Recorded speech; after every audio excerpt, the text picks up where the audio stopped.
Hey, what's going on, everyone? It is David Palmer, the Leo King, and Craig Skidmore here on HighVibe.tv for Deep Love Tarot, your weekly love report using the astrology and the tarot for this week of March 30th through April the 5th of 2020. Don't forget to say rabbit, rabbit on April Fool's Day, the 1st of April.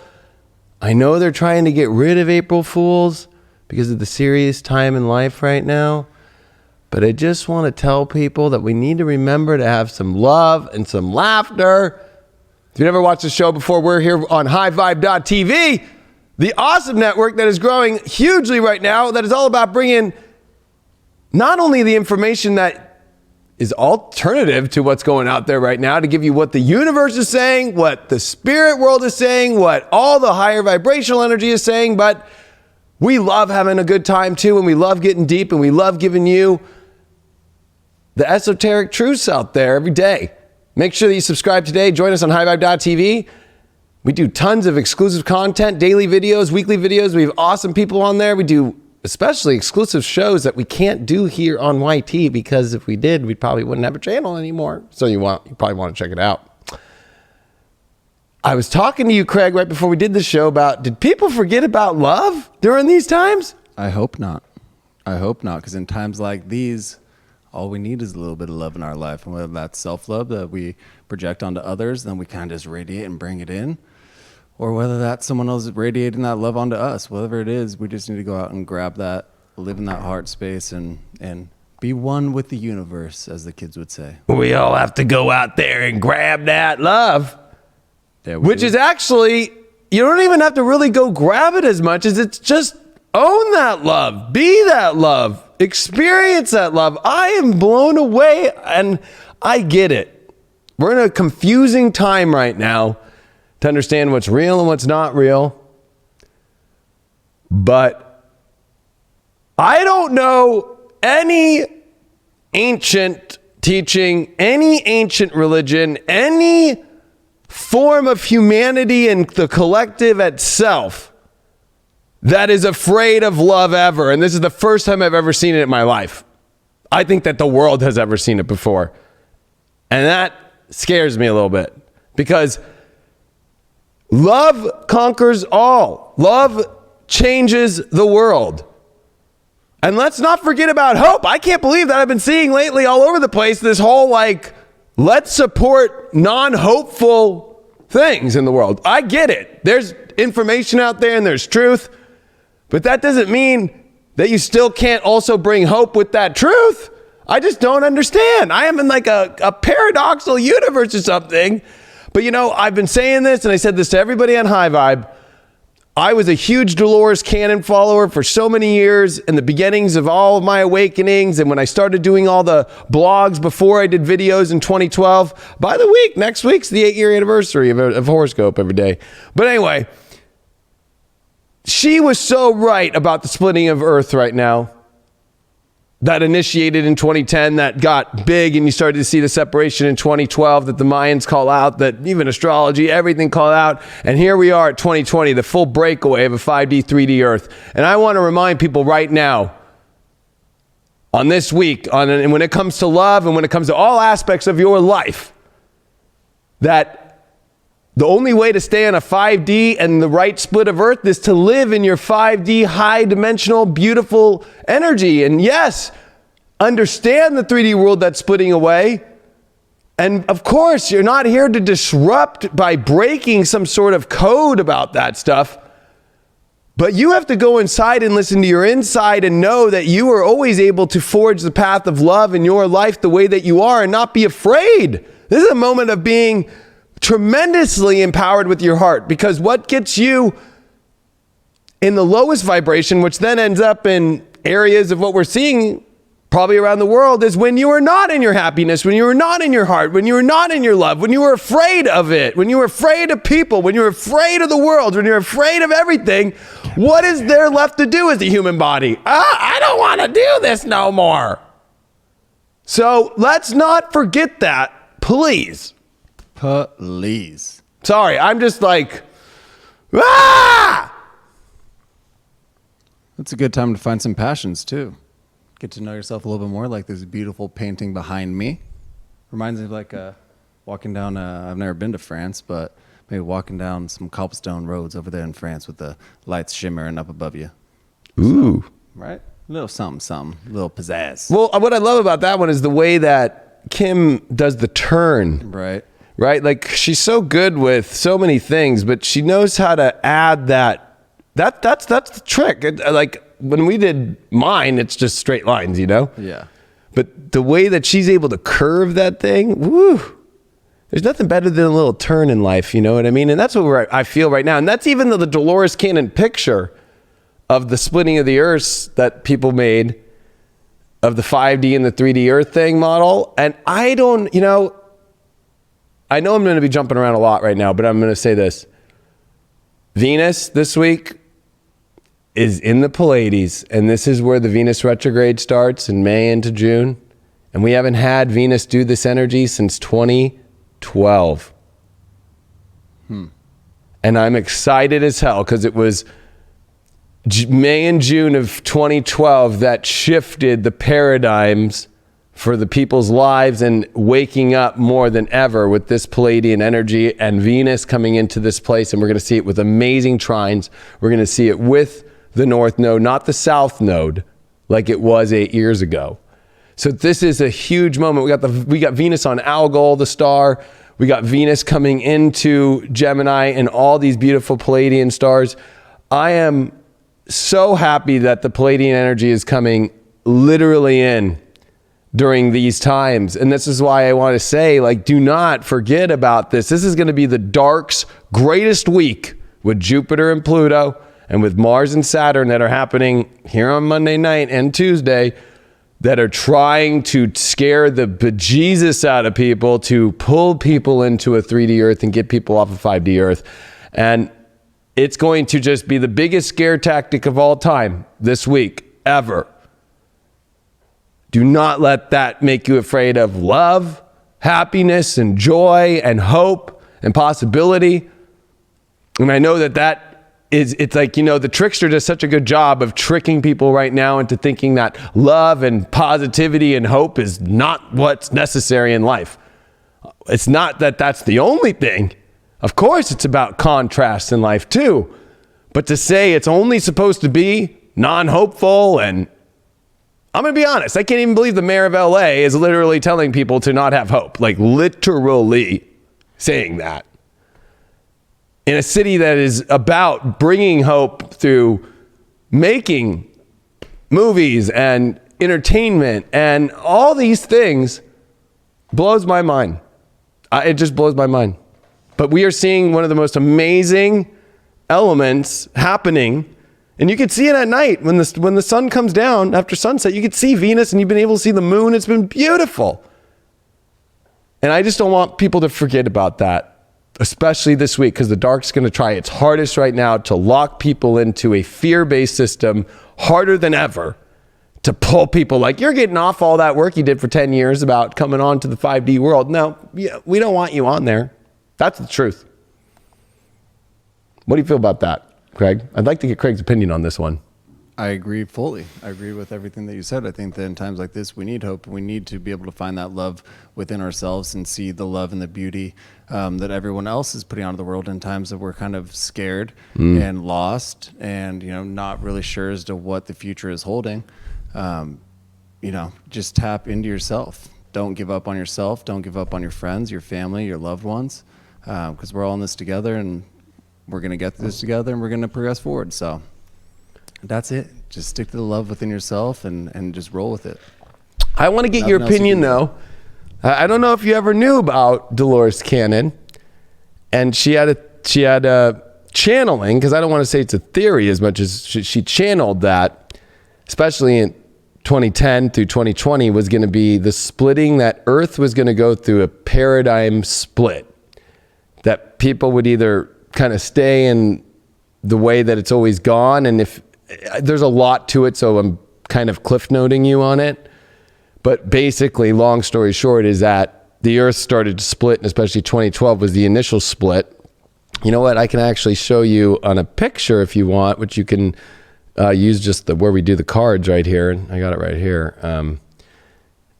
So see the way that this is. So you see on the graph here, this is 2010 right here. Yeah. And then if you go all the way up to this is 2020. And so here we are where we're feeling the farthest away when it comes to this 5D, much more a higher vibrational earth, and then people staying in their lower vibration. And it's ironic that it commenced on 12/21/2012, which of course you see the beginning of the actual split.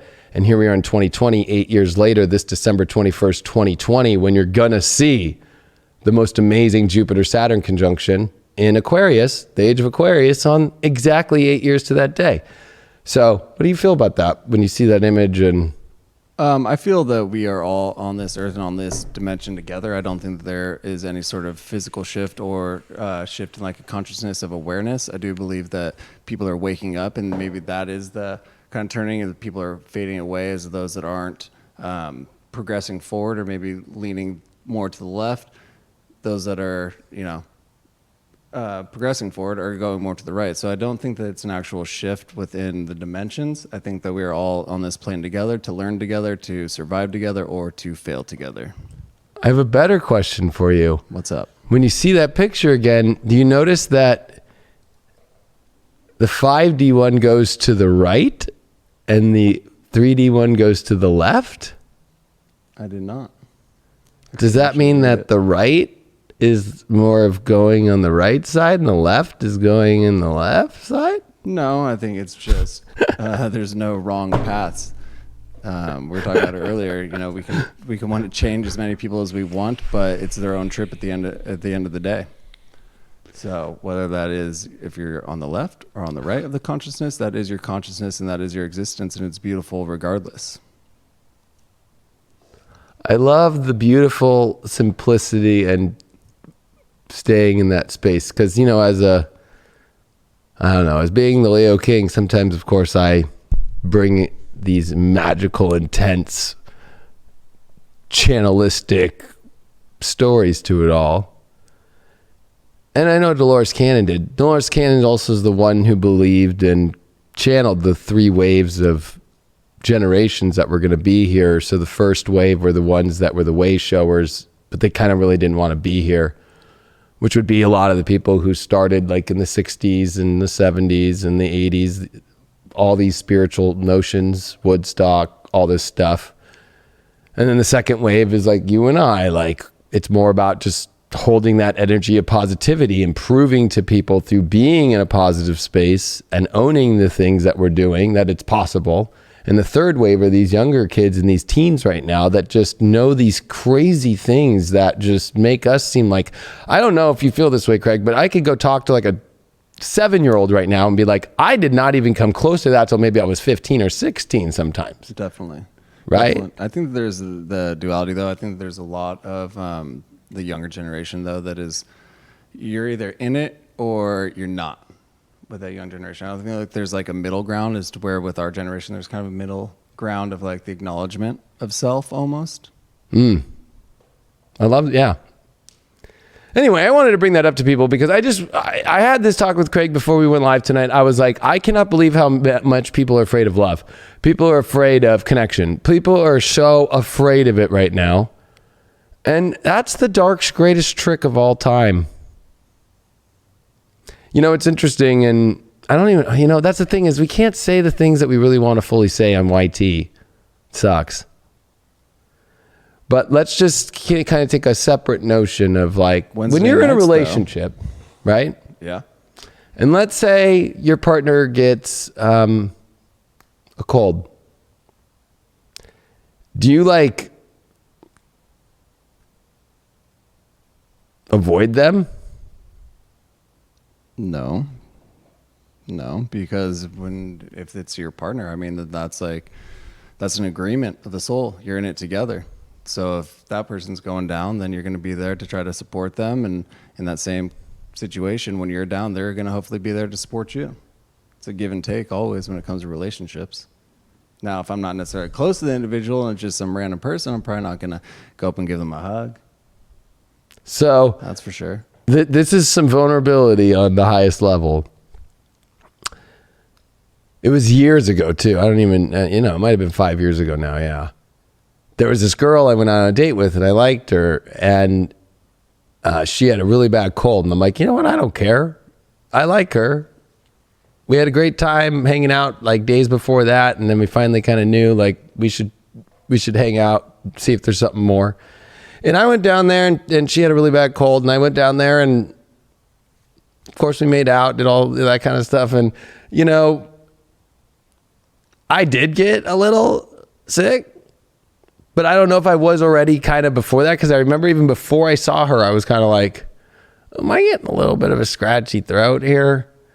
And then we kind of like went through our dating of that week, both together sick. And, I don't know. It just reminded me of like, and then her and I both cleared a lot of things in our own life when we would talk about the things in our own personal lives that we were clearing. Cause that's what I believe sickness is clearing. And I don't know. It was like a beautiful experience. I don't know. I'm not trying to promote this stuff because some people might put that stuff out there and try and make us look like we're like promoting it. I'm just saying I'm having an open conversation about these things because nobody seems to be having these open conversations. It's like, the ultimate too, which I feel is like the dark, when it makes you, if you have a talk like this, that you're a bad person now. To have these open conversations. And I think we forget that we're in a free country and we're open conversation is everything right now. And I feel that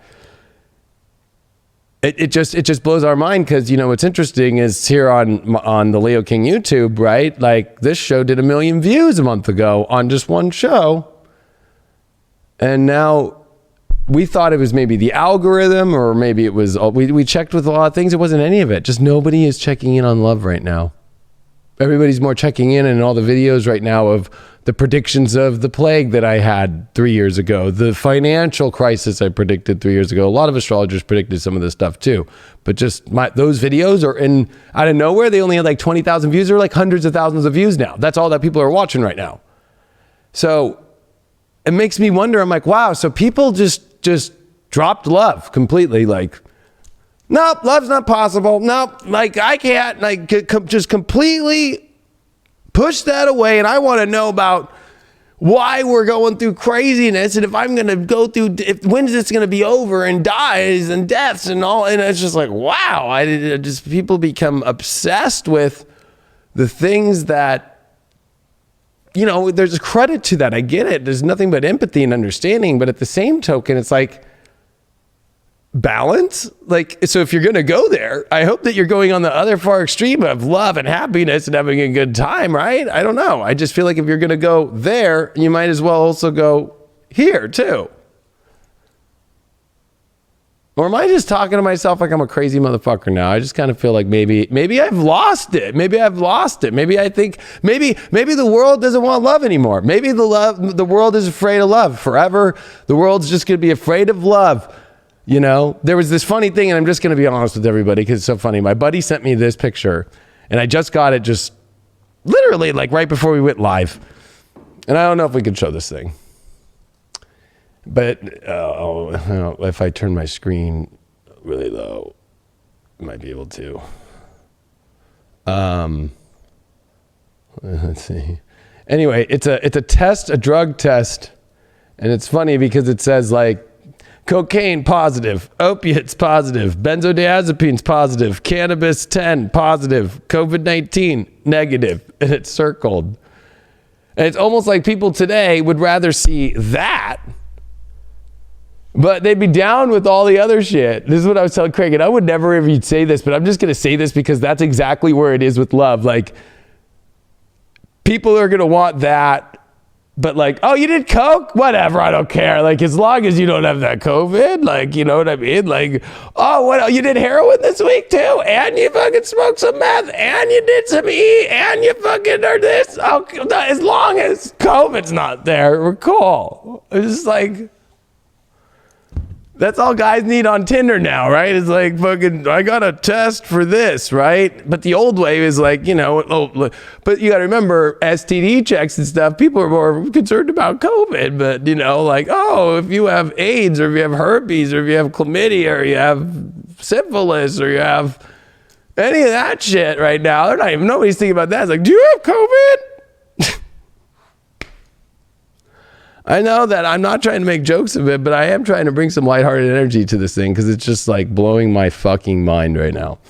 So I think we should go into the collective. If you've never watched this show before, we're going to go into the collective reading. We're going to do it, talk about the astrology real quick. I am going to speed up the astrology part and go more into the tarot now in this show because they do talk about the sun sign horoscopes on highvibe.tv. So we're going to keep the astrology really quick now and go much quicker into the cards now in this show.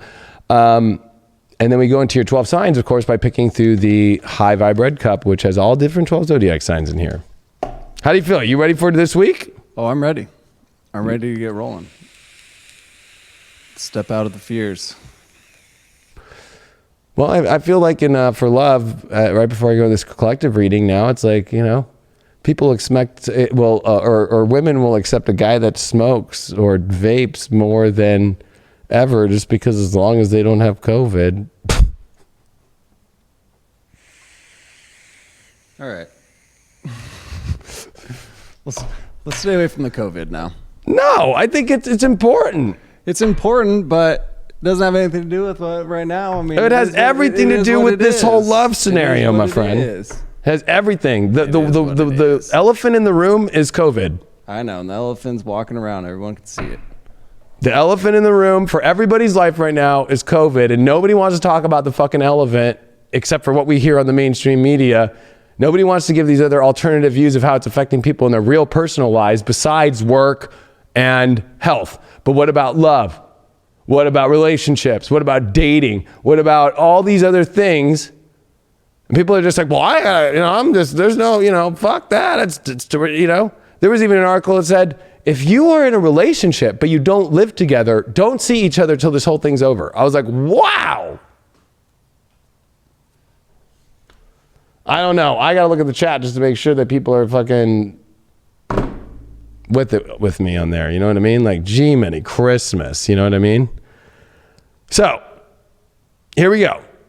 This is one of the most major astrological weeks besides the Saturn-Pluto conjunction that we saw on January 12th and that whole 2-week cycle that was prior to that from Christmas to January 12th that we're going to see because of the fact that Mars has just met up with Saturn at 0 degrees of Aquarius. This is a big deal. Saturn just went into Aquarius on the 22nd of March. We're doing this show. It's on March 30th. So it's only been in about a week. And here comes Mars now to meet with Saturn. Mars and Saturn are the two malefics in astrology. They deal with Mars dealing with our action and our direction. And more importantly, it's a very harsh, intense planet because it forces you to take action. Saturn, a very cardinal energy about precision, about knowing your plans, about decision-making and growing up. These two together will either bash you in your teeth, in your face, if you are not really paying attention in life, especially when it comes to clear focus, because its goal of Mars and Saturn is to reach a goal. And in Aquarius, it's about connection. This is where it's a weird one because I'll be honest with you. This is a time where when you get Mars and Saturn, they're very focused. They can get anything that they desire by being adult about it, by having a clear plan and by sticking to it and not getting distracted. And especially in a fixed sign like Aquarius, about interconnected energies. But it can be very harsh, I'll be honest with you. So, this energy comes in because it's like, if it's not of the truth, if it's not of the real path in your life that's true connected, it'll kind of smack you in the face. Then we have Jupiter and Pluto, which has never happened in Capricorn in our lives, that are finally conjuncting through this week. And this is an extreme transit that's going to happen 3 times over. We're seeing the first pass that's going to happen here on the 4th and into the 5th of April. So this weekend when they dead conjunct, then we're going to see it in the summer of July, and then we're going to see it in November. So we need to remember that this is the same transit we had at the end of 2007 when it was in Sagittarius. And we've never seen it though in Capricorn. So Jupiter and Pluto is like the major rebirth and death to open up the doors of our life. But in Capricorn, there's not a lot of doorways. There's only doorways that are aligned with our destiny and our soul purpose. And I think that this is a moment, remember that Jupiter is not at its primest. It's at its fall position. Whereas the last Jupiter Pluto was with Jupiter at its dignity, at its dominant energy. So we are used to, from 12 years ago, kind of feeling this more, woo, the doors of all life are open in every direction. And now it's this implosion of, wait, is there only like 1 or 2 doors in life left? I mean, I'm literally living in quarantine where I'm like, okay, I have this door and I have this door and I have that door to get to the bathroom and to the lounge and to the front door, you know, and to my car. And well, you can't go in the door of a restaurant right now. But I think that we need to remember when it comes to love with Mars and Saturn and with Jupiter and Pluto, this is about the most massive transformation going on. And it's about really going, if you feel and find the connection and it feels divine in your long-term story, that's a major doorway that is trying to open for you. But these doorways of excess that really don't matter anymore to the path in which that you are going to feel fulfilled with love, it's not about opening those doors anymore. So you got to now be focused about this makes sense, or my long-term makes sense in the connection. It makes sense on a friendship level too. There's got to be a friendship vibe in love. And this week with Venus finishing in Taurus, its home sign, and then jumping into Gemini with a big trine to Saturn. This is beautiful. It's amazing to me, especially with Venus still not in shadow. It comes into shadow next week when it comes to 5 degrees of Gemini. But we are going to see this beautiful last week here with all these planets direct, with Venus still not in shadow, that I'm going to put up a bomb drop on people right now, a truth bomb. You better figure out what's going on with love and relationships this week, because we come into a shadow period with Venus next week. And that's going to last for months. Venus is going to be in Gemini all the way through until July, late July. So you got to remember that Venus is not one to stay in a sign for a long time. Venus retrogrades every 18 months, and it does it in a sign every 8 years of that 18-month cycle. So we're entering in the cycle of your life and relationships and what happened in May and June of 2012. Now, that was the last of a Venus eclipse cycle. I'm going to do an extensive report on that, but I just want to let people know, start thinking about that time in your life. This will be different, though, with the North Node. But just know that this week, if you're just going to keep trying to hold off on this, you're just going to go into crazy world starting next week without knowing some sort of trajectory, or at least having some sort of clarity, because it's going to get really retrograde-y energy with Venus. So, not to pressure people, but that's why I put so much pressure at the beginning to people to have this open conversation with me about it, because it's like, nobody really wants to talk about it, but nobody also realizes that next week Venus goes shadow. So we're also going to see Mars start to square Uranus. This is dealing very crazy. Mars last time was in Aquarius when Mars retrograded in Aquarius in July of 2018. Talk about a bomb time. Fun time, right? That was a very hard transit with the South Node. This is Mars going to feel much better, but it's got to square Uranus and Taurus again. And Uranus and Taurus is about trying to move forward into a better life. And Mars in Aquarius is going to have to direct our egos and take action towards connection to things that are moving forward into quality, into the things that are the best, and disconnect from things that are not. So this is where it's like, if it's not fixed on connection and value and feeling good, why are you wasting your time? Mercury's out of shadow, but it's going to conjunct Mercury this week. So there's going to be a lot of confusion, or finally channeling and understanding the truth when it comes to the spiritual understanding and how you communicate in relationships. So you're going to be able to see through the veil this week. We're going to get a little bit of, I guess, does Superman have X-ray vision, or who's got? Well, I forgot who's got some of that X-ray vision, but Yeah, I think Superman's got it. I think he's got it. He's got everything. Yeah, I'm more of a Batman guy, but I think Batman's got a cool pair of glasses that he wears that he can see things, but I don't know. I like the Dark Knight a little bit more than Superman. But that's going to be a huge transit this week at the same time, too. We got a lot of conjunction energies this week. So this is about bringing things together. We got Mars, Saturn. We got Jupiter, Pluto. We got Mercury, Neptune. We got Venus crossing into the Pleiades right now. It already started. Venus on Algol and coming in. And then we got the sun still in Aries, folks. You got to identify your life. You got to take courage. And this week, the sun is not making any hard aspects to any of that Capricorn stuff. That comes in 2 weeks, which is going to be in the following week near the end of next weekend. when Venus comes into shadow. So that's why I'm saying start to figure this shit out with love now. First card that we got for the collective reading is the Two of Swords reversed. Oh, talk about people really confused in directions and where to go. But are you? Or are you creating excuses that you're blindfolded or that you can't see things? I think that this is a lot of excuses. If I don't know which way to go, we need to stop making excuses of which way not to go. The truth is you know which way to go. And you know what? I always find the Two of Swords in reverse as the ultimate excuse. It's like it's always the contradiction. Like, well, it's like you bring up something like, oh, wait, that's not gonna be that way. And then that person then goes, oh, wait, hold on. I actually can't do this because of this now. So it's like the person that always keeps finding an excuse to not do something, no matter how much you can prove that, hey, it doesn't matter. Or what? People inside right now need to stop getting rid of the excuses, because this is just creating a chaotic situation for people, and it's creating a lot of disconnection and not knowing where to go, because it's more of the fear of seeing and picking a side.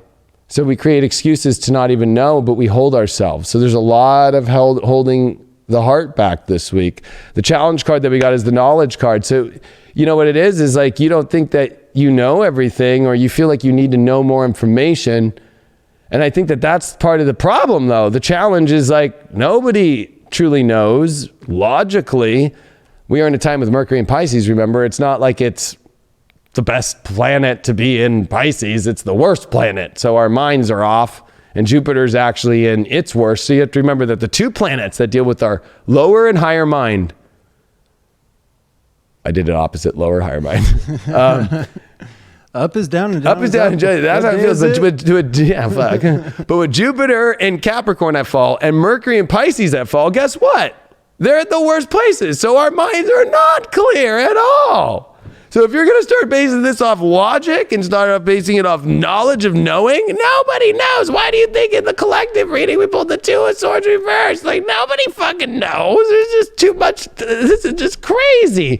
So why are you going and trying to be a scientist yourself right now, or a librarian and go through all these dusty old books to figure this whole thing out, when you should be fucking going off your emotions and your feelings? At least we'll see if that pops up. Let's see. We got the Yod Destiny card as our outlook card, which is an amazing card, but it's hard because it's the finger of God pointing, but it creates two quincunxes to a sextile. And that means that God is pointing the direction in love for you to go that is a destined position, but it feels, and I was born with multiple Yods, so I know it's not easy. You feel like a puppet on a string that God's pulling you towards. But are you going to deny that and pull against God pulling on your strings to the destiny course and direction in your love life? You really going to do that?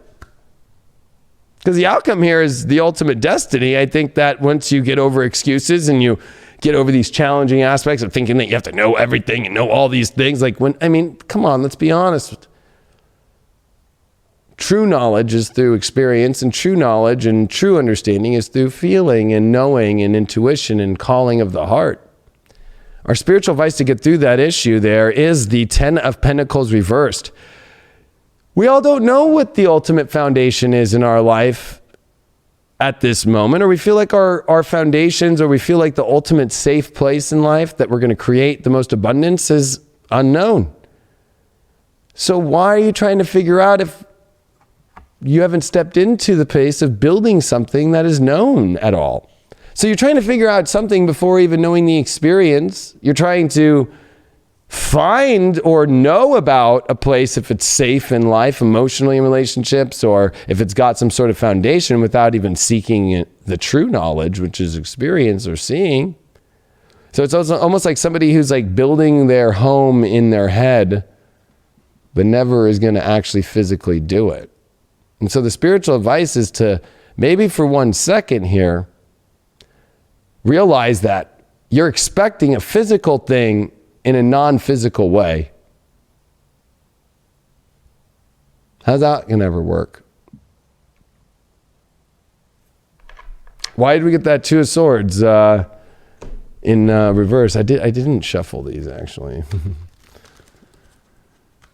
Yeah, it's like we can't be afraid of the journey. You know, we can't just build up an image in our mind before we take the steps to actually have that solid foundation with an individual or even within ourselves. You know, you have to trust the intuition in times like this, trust the feelings deep down inside you, and that the universe is going to be guiding you into an exact opportunity that's going to land you into something beautiful, something that you never even expected, something that you couldn't paint in your own mind because the universe is the true mastermind behind it all. The true mastermind. The true. I like that you brought up the term mastermind. Everybody's trying to be a mastermind when God and the universe is the mastermind. That Two of Swords came out in reverse because look at the High Priestess that showed up. We do have to follow our intuition and our guides and our angels. And we need to trust their message. And you can't use that as an excuse. Oh, well, my guides say that, but I'm not going to trust my guides. I'm not going to trust God's message that's delivered through the most beautiful energy.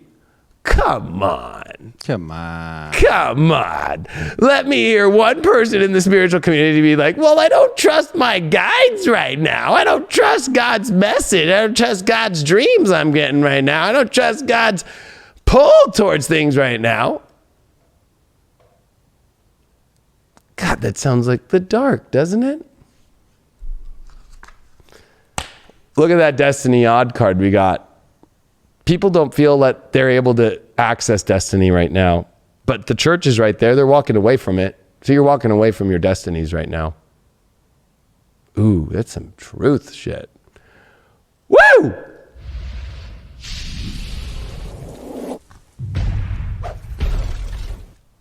And you can't let yourself in the victim role of anything in this world that you feel the way that it is right now get in front of destiny. I'm sorry to say that, because that's what's getting in front of destiny.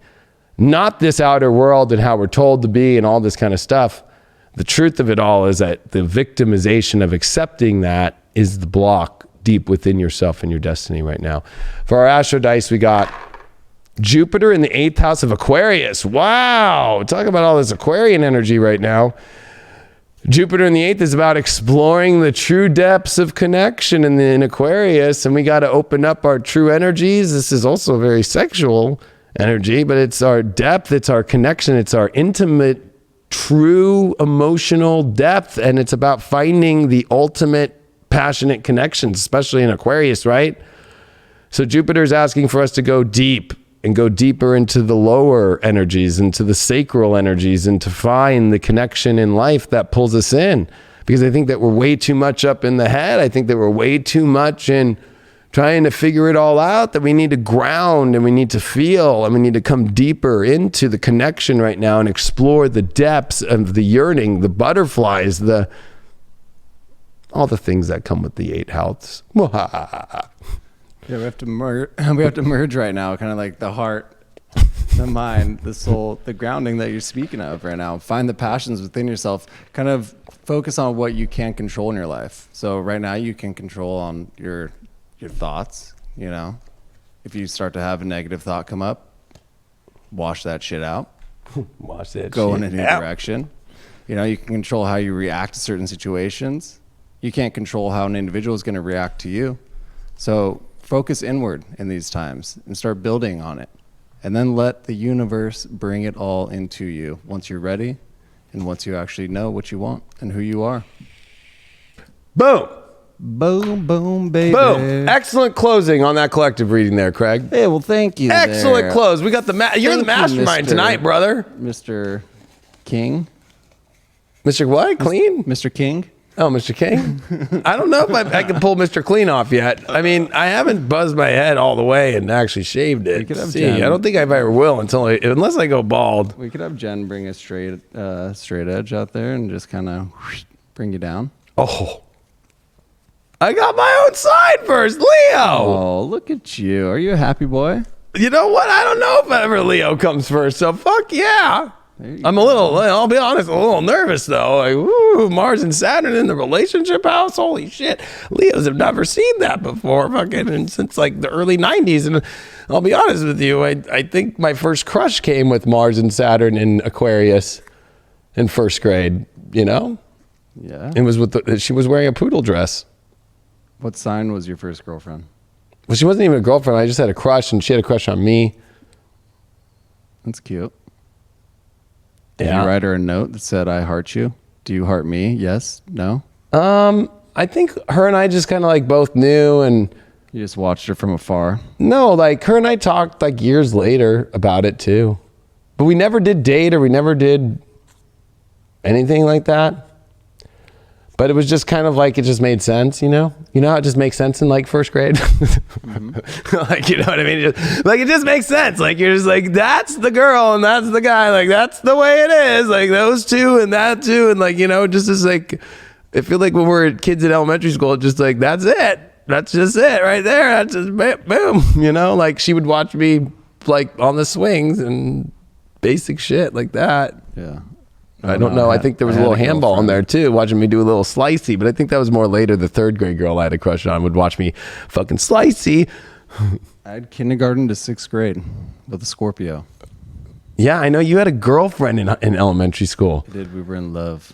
That's crazy. I did not have a girlfriend until 7th grade, and she only went out with me for pity. I didn't have a girlfriend after that until I was like 19 or 20, so I peaked athletically and in my dating career young, so. Well, maybe you're going to have a comeback, because if you look at your dad, bro, fucking your dad. Yeah. How old did he? Well, we don't want to reveal his full age if he doesn't want to, but. 64. Okay, so your dad's 64, and your dad is killing it. So maybe it's just like, you know. Yeah, he's been married for You get- 25 years now. Yeah, see? But it's like, so he got, well, I don't know his whole story. He's probably been killing it the whole time. He is an Aries. So, Yep. But your dad is the kind of guy who I wouldn't want to go against him in any kind of physical activity. And I'm 35. I know we went on a hike and for his birthday last weekend. Obviously, I've been dealing with that sciatic issue, but I was like, there's no way I'm not going up that mountain behind this 64-year-old. And it was so worth it. Beautiful view. Beautiful view. Well, it's funny because in the video that you put on Instagram, your dad was in front of you going up the mountain with no problems. Your dad's just the man. He's just like. I know, my cousin messaged him. She's like, Craig, put your butt on Instagram. So maybe you're going to get it like your pops, even though I think your pops never had a moment of a downfall, but you got that to look forward to, bro. Yeah, perfect. Late Well, bloomer. Leos, Mars and Saturn in the relationship house. This couldn't have even happened since the beginning of the 1990s. So, Leo with the sun in Aries right now is fire sign time. We got the 9th house. It's about opening up and being positive. And now with this beautiful Mars Saturn, which can be harsh only if you're not ready to really start to focus on how to build, you know, more quality relationships. And, you know, with Saturn there, it now asks committed ones and ones that really are serious and understand the long term. And this is what you're looking for anyway, because that's what is required in a kingdom, right? As somebody who understands the connection to you, Aquarius, and then understands the future that the kingdom is always going on with the heart. So these are serious times for Leos with relationships, the most serious that they could ever get. This is where the real true partnership stuff really starts to come up. And with Jupiter, Pluto conjuncting in the 6th house, it's about this transformation of your whole entire reality and your lifestyle. Sure, I think relationships play a part of it, but I think it's a lot about the work and the service that you're doing. So partnerships have to understand that work and service, and they have to be in aligned with that, because you're like a machine that is running and operating at such a high rate that you have to make sure that the partnerships understand that or want to be part of that, right? Because there's something weird about Leos. Why is Aquarius the relationship house for Leos? You got to be part of the Leo's world. Like a Leo trying to be part of somebody else's world fully, it's kind of hard. So that's the difficult part. Who can be part of a Leo's world is going to be something you're going to ask yourself. And with Venus leaving the career house and moving into the 11th house of society and social aspects, there's going to be a lot of new people for the next 3 months. It's going to be the most since 2012 that you were intermingling and have lots of opportunities. to meet people and lots of different people. And if you already thought there was a lot of people, there's a lot of people with Venus in the 11th, but it's also more about friendship. It's all about people who understand. It's the royal court. So the Leos are right now are coming into massive energies about relationships, from friendships to lovers. This is a huge week in those times. But, remember that you had Jupiter, Pluto, and Sag in Sag in 2007. So you have understood now fully what your heart wants. Now in Capricorn, it's the heart and how it can be in a life that's more masterful. First card of the week is the 8 of Cups upright. So I think that Leo's entering into this week without clearing or have cleared all the baggage in the past. If you haven't done this, you need to do this, because nothing's going to move forward into your life with Mars and Saturn. But if you've already done this clearing, you're going to have to just energetically be like, it's all cleared from the past. It's done. It's over. And you've moved forward and moved on. So I feel like there's two sides to this. This card coming at the front is saying, like, you're on a new journey with love, or if you haven't begun that new journey yet and you're connected to something that you need to leave fully, emotionally, it's time to do that in order to see that, because there's something that we're going to get a clarifying card. We're going to get more cards, but there's, this is a card of saying, like, peace the fuck out, right? Completely over emotionally. You got to be careful though. Sometimes there might be some energy that it's like, maybe you just need to like talk things through sometimes, because sometimes the 8 of Cups can be just overblown emotions. Like, I got to piece the fuck out completely. So there's a lot that Leos are figuring out here. It's just kind of interesting. I look at my life and I'm like, wow, actually I have it all cleared out. So it's kind of like interesting to see that card.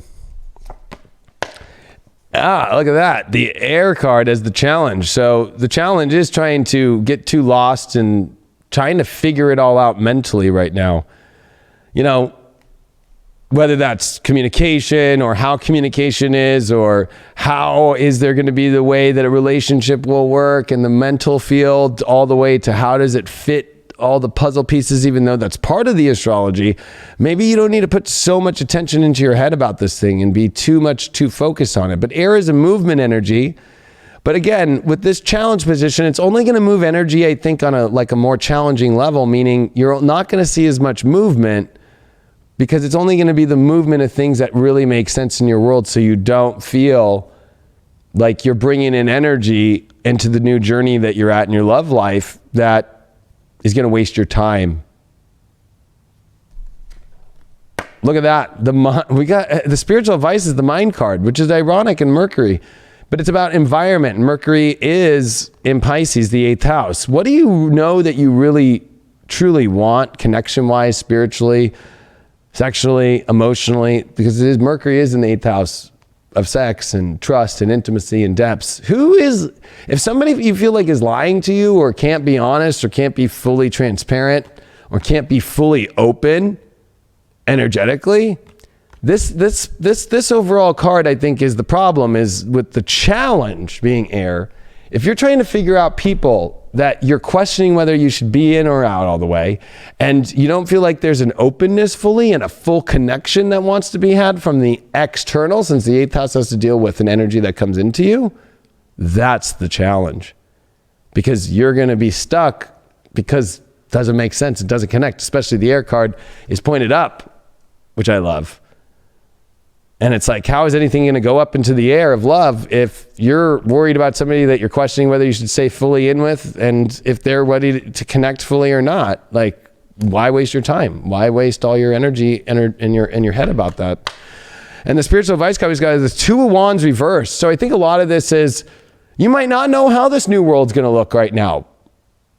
Maybe it doesn't need to be so defined, but maybe what needs to be just defined is the understandings of that with this new world that you're going to hold in your hands, there's at least the basic knowledge of understanding the feelings in the heart and the passions that are there that will help you create that. But this card also reminds you that it also is leaving an old world behind in the love life. So we're seeing 2 cards dealing with a 2 of Wands reversed and an 8 of Cups upright. We're seeing 2 cards that deal with, in my opinion, especially a 2 of Wands is like, letting an old world behind and seeing it wash away, and then leaving all the emotions behind of the past and moving into this solar eclipse in most cards, or in this one, the moon, to a whole new direction in life, that you're completely going into a new love story and a new direction right now in a whole new world that you haven't seen yet or felt ever like in your life before.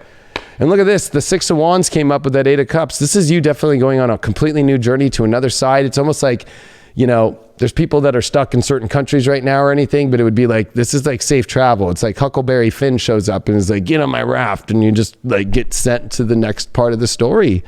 And this is a beautiful card because Spirit is guiding you towards this place. So there's definitely a lot of energy that is just naturally pulling you into a new direction right now. And with the Mercury card, we did get the Six of Cups reversed, which means if the energy that's around you right now is not feeling light and easy, and it doesn't feel like, or if it feels like it's just only good from memories, but in the moment it's not feeling good, and it doesn't feel like that easy energy, that loving energy is there, that's going to be a huge indication that there's no trust there, or that there's no connection there.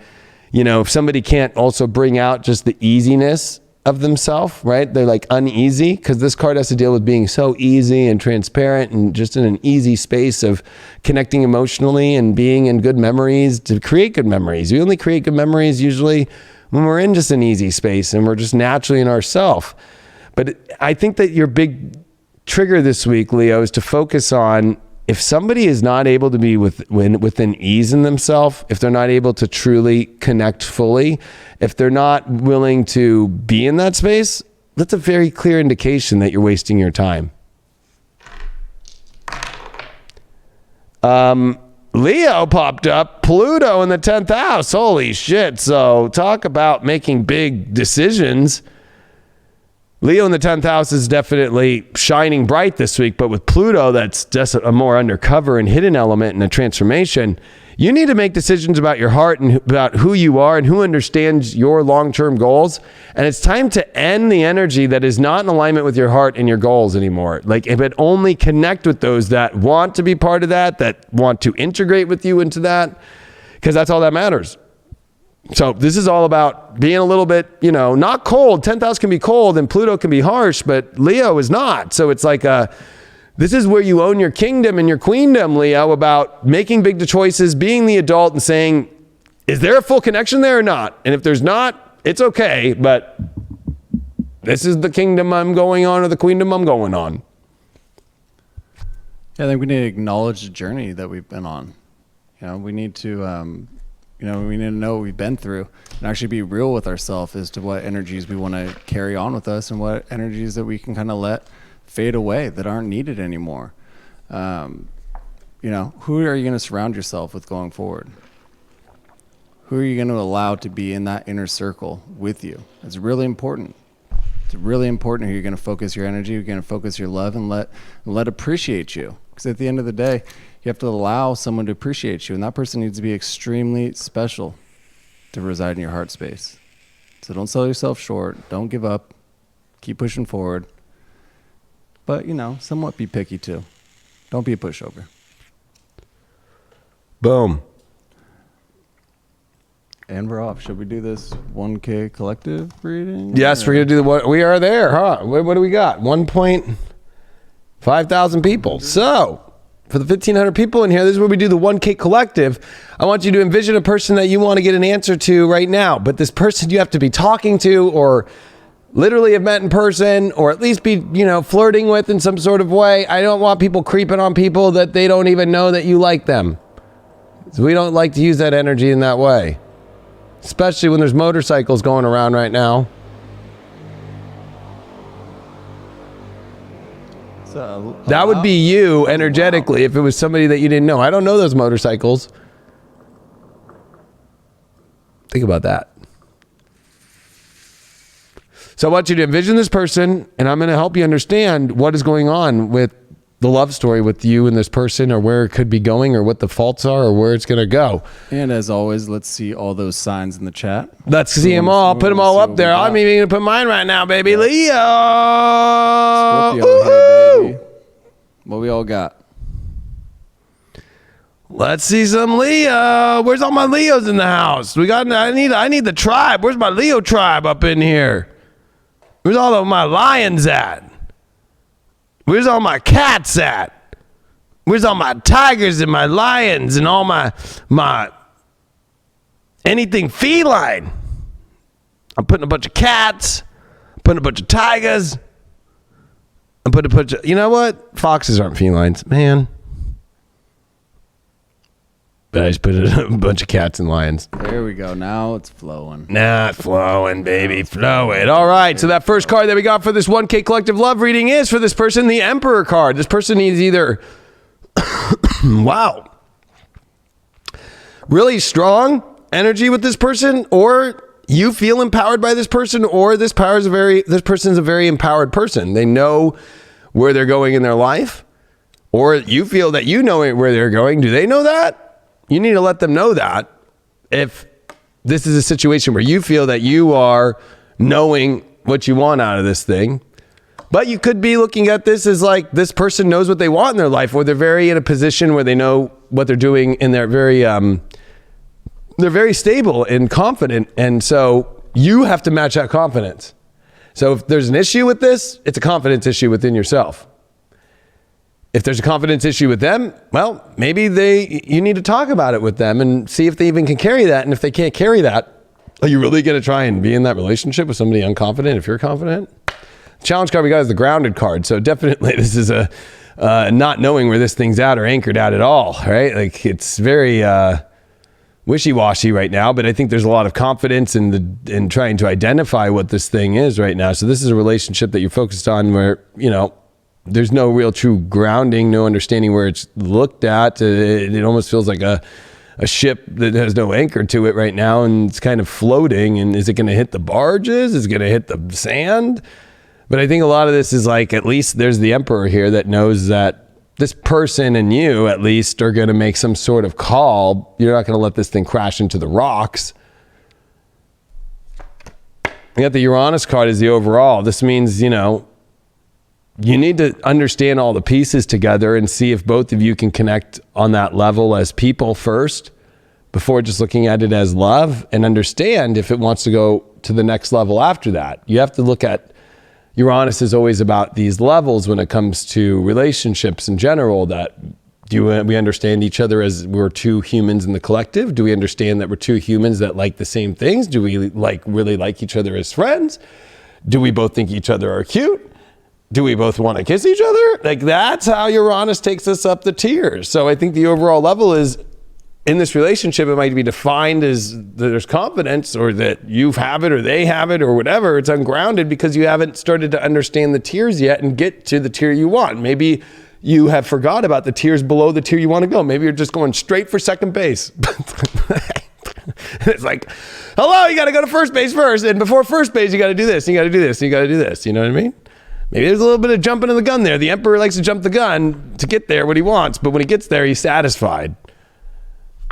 The spiritual advice card that we got is the Four of Swords in reverse. So I think that, yeah, maybe it's like, it's ungrounded. It's maybe you're restless. Maybe you're having sleepless nights over it. Maybe you're tossing and turning about it. Maybe all you keep thinking about is it, and it's keeping you up. Maybe energetically too, it's kind of stirring the pot so much that it's uneasy to have a restful understanding about what's going on with this thing. So this is where that connection has to happen. With that Emperor card, we got the Eight of Cups. So either, you know, you moved on with confidence away from somebody that's brought you to this person, or maybe they have just left somebody, or you just left somebody. I feel like this definitely is that either you or both yourself or both parties here have left somebody in the past. So there's definitely the understanding that if you want to be on a connection level with this person, like, realize that both parties, whether it's you and this person or it's just you that left somebody, there's definitely something about a past that has been left.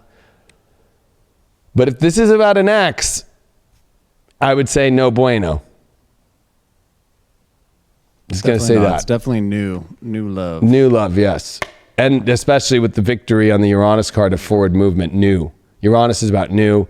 We got the victory card. If you understand the steps, if you want to get to second base, you need to go to first base first. You got to understand how you get to first base first, which is connecting as a human being and as a friend and all those kind of things. And sometimes you think, well, that might be all these levels and steps. Uranus is actually the most unpredictable and quick planet ever. You can know really quick, like, yeah, we get each other. Okay. But it's like maybe you're forgetting about those things. Maybe you're shooting too far up without just allowing the magic fucking ladder to rise up. The Astro Dice for the 1K collective reading is Venus and Gemini in the sixth house. So yeah, this has to do with, feeling good by communicating and by understanding the stimulation of this person. But with the sixth house, it's like, how is the realities going to work with you two? You have to have those talks. Maybe that's the block. Maybe that's the issue too. Is like maybe that there's a lot of stimulation, or it feels even maybe twinsy, and it feels like you can connect on this really amazing level, or this person feels really good to connect with, but the realities, the schedules, maybe even the locations, right? But the sixth house is about finding out whether or not there's a routine and a rhythm that can work out here. This is going to have to be understood and talked about to feel fully good. That's what's probably missing. Yeah, I feel there's definitely an opportunity for growth. I feel like there's definitely an opportunity for new love, but it is a new love energy. It is moving away from the past. And yeah, I think that is both parties potentially kind of meeting at the headway of saying, yeah, I need to let this situation kind of flow back. I can't exist in that universe anymore. That was my past. That was that ex. That was that heart space that I was in before. It is a new growth. It is a fundamental growth on love and appreciation.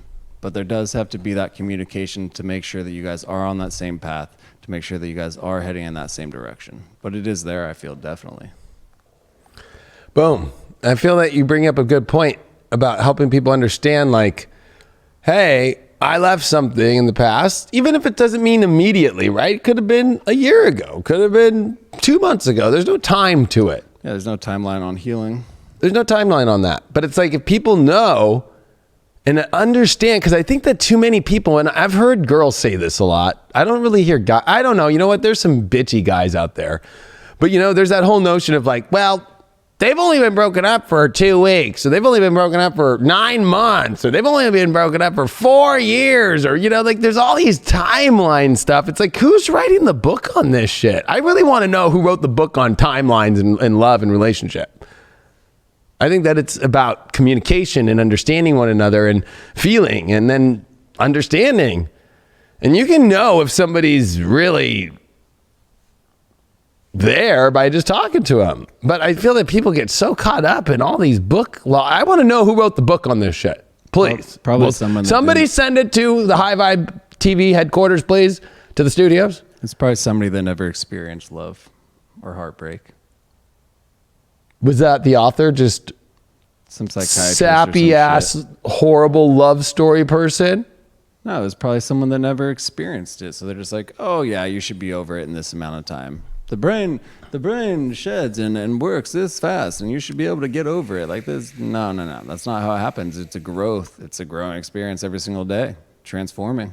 Always. The universe is always expanding, and we are always evolving. Or it usually is people that'll say things to you that I'm not talking about like if you're in a love interest and they're trying to say it to you, but maybe the love interest you have will say because of somebody that's jealous of them. Like maybe they have a friend that says, you shouldn't do that with them because they've only been this, because they're just jealous that their girlfriend is about to get the hot guy that they wish they had a hot guy, or reversal, right? Like a guy will be like, dude, she's only been this way for whatever. I think there's always those hidden levels of people trying to create control over others, to be afraid of what the situation might change in that other person.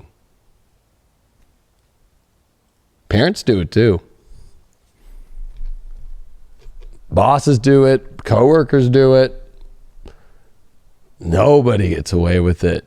Everybody's guilty of it with that space. Gets away with it. Who is next? And we're going to speed up the astrology, like I said. Aries is next. Wow, look at this. The fire signs are coming all first.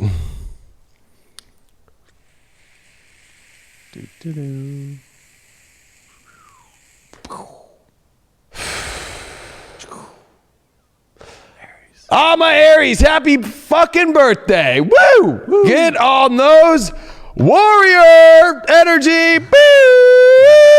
You're triggering the sound activation behind you. I'm triggering it. Hello! Yeah, I am. Aries, it's time. I want all Aries to feel like Braveheart out there. Mars and Saturn together in Aquarius. It's time to connect back with the world, baby. Woo! And then with Jupiter and Pluto, it's time to change the name of the game of the way that you play the game of love. Because I think that all these rules need to just be exploded out and transformed. And Venus is coming out of Taurus, your second house. I know you've been focused on trying to find, how to survive and make things happen in your life and career stuff. But within the third house, it's time to have a good time and start talking again, start being involved. I think Aries are coming back into the ball game, baby. What did we get? We got the Seven of Wands upright. You are about, what do you want to put that energy that you will defend for? Now, defending, I know, could feel like a position of like, what? Why would I defend a relationship? It's like, this is where you hold the line where it's like, I like this person. And even if there's opposition against it or people might not understand it, that you'll still hold the line, because there's those moments in life where you're like, I like this person. And then a bunch of people come around and you're like, I don't know if I like that person. And it's like the Seven of Wands comes around to be like, stand your ground. They might not see it yet. They might not understand that person. They might be second guessing that person, or they might not understand that person yet. But be careful, though, with this card. Are you defending somebody that maybe you should look around with? I always want to say that. We'll get a clarifying card on that one. The challenge card that we got is the death card. So I think that, maybe there's an issue with that. Maybe you're defending somebody that that needs to come to an end. Ooh. And maybe that's blocking you from the greatest love that you could be having right now, Aries. Maybe you are still holding on to somebody and you're still giving credence and credit to somebody that doesn't deserve it. Maybe you need to drop that thing. It's like you keep cleaning their swimming pool. Remember? Craig and I were swimmers, so I always remember people cleaning the swimming pool. It's like, you're just cleaning this person's swimming pool constantly, and they're not even fucking there, and they're not treating you like crap, and they keep pissing in the fucking pool. Look at this. You got the first house as your overall card. Yeah, you need to focus on your own needs first and see if they're being met.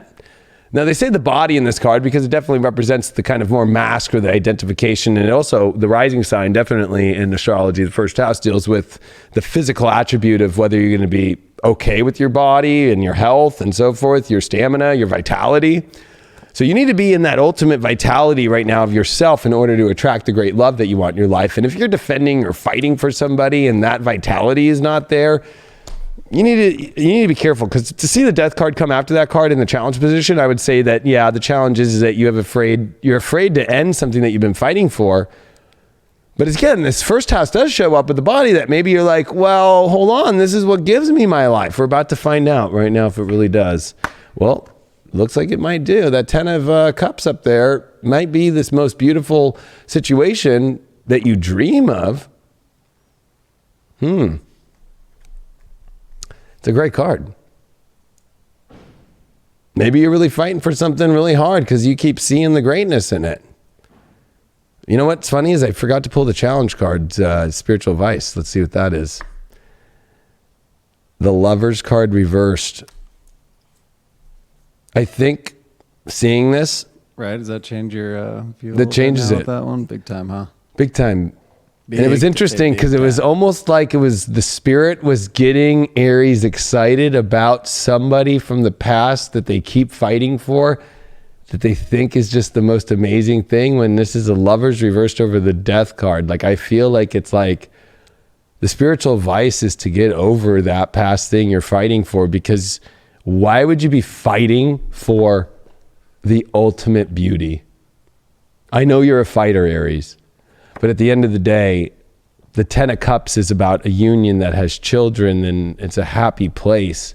And let's be honest, there is no such thing as going to war in a way that ever brings beauty. There's always traumatic, and tons of museums filled with all the shit that happened in war. And I think that, this is about you stopping to fight for something that you haven't. To me, I think it's the illusion of this ultimate happy space. The reason why you got the first house card is the 7 of Pentacles upright. I think that it's time for you to go work for something. Maybe you don't want to go work for something. You're just hoping that this other person that you can't let go of from the past will do the work finally. When the truth is that no, you need to just move on and go do the work, because maybe you put in so much work and you didn't get any of the harvest. Maybe you put so much work in and you didn't get the return you wanted, and you're just pissed because you didn't get the return. Well, go talk to literally, I don't know how many millions of people that were in the stock market that lost everything in the last 4 weeks. Like, do you think that they're just going to go get their return back right now. You have to cut your losses sometimes in life, but this means that there's something greater when you come back into the vitality of yourself. Then you can go get something. It doesn't mean you're not going to go work for it and miss out on a return. If anything, you're probably going to get the ultimate return of your life.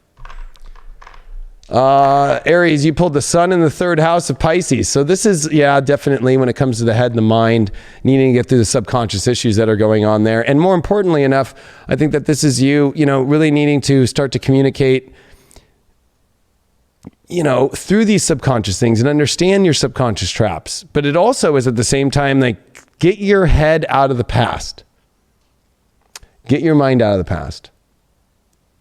And I think at the same time, like, it's almost like you continue to hold the idea of a past. Maybe you're still identifying yourself or a love situation from the past that could be affecting your partnership right now if you're in one. So this is definitely about a lot of past energy being let go, and especially in the third house, it's a lot of it is being stimulated in your head. Yeah, because can we show that death card again? Oh yeah, I have no problem showing the death card again. Bam. As you can see there is that death growing from that rose right there. So it is something that we need to release in order to bring in that new love, to bring in that new fundamental appreciation with our partner, within ourself. But we got to progress forward. Watch we gotta this. Let it go. The Lovers reversed from Botticelli, who is like I call these the twin flames that are blowing on Venus, right? In Botticelli's Venus, but look at the birth of Venus. But look at this. It's like, I'm cryptic. Sorry, it's over. Progress forward. Get over that shit. Know your light. Know your love. Get over that shit. Oh my God. It's the only way that the growth is going to come. We got to let certain things die within our lives. We got to let the past die. Gotta let that past die, especially if you're a Gemini. Gemini, what's up? That rhymed. Nice work there. Yeah. Hip hop phenomenon. It's funny. If you get a room full of a Leo, an Aries, and a Gemini, it'll be fucking all night talking and blah. And people will, most earth signs and most people at the bottom of the zodiac would just be like, get me the fuck out of this room, because a Leo, a Gemini, and an Aries would just be a fucking riot. Hey, yo, let's go. Let's do this shit right now. Like, blah. Woo. Funny that these three signs pulled up first. Fuck. Yeah, I guess it is Aries time. You can feel that sun in Aries now. Pump! I don't know why. What is it? Is Gemini time? Oh. Now, I'm going to only say this to Geminis because you're the only sign getting this year. And it was the most dramatic Venus retrogrades of our lifetime in 2004 and 2012 in Gemini because they were Venus eclipses. We're going to sit and have a 1 second talk.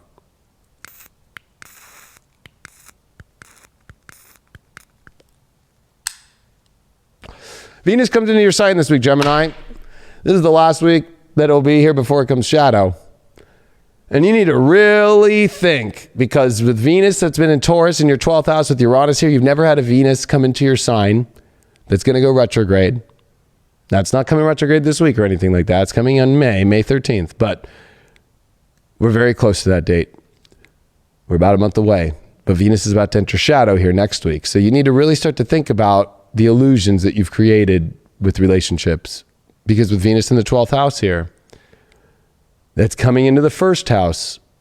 This is making sure that you know what the fuck you're doing with relationships. Because you're coming into the most karmic zone ever about them. And this one will be with the North Node. You've never seen that before. Not even in 96, the last time we had a Venus retrograde without an eclipse, there was no North Node in Gemini. So, with Jupiter, Pluto in your 8th house, there's this lesson to transform and not be afraid of an ending that's not in alignment, especially with now Mars and Saturn. This is kind of a harsh reality check and also a new direction about not being afraid to look around. There are other frogs to kiss in life, and obsession with certain frogs is not a good thing.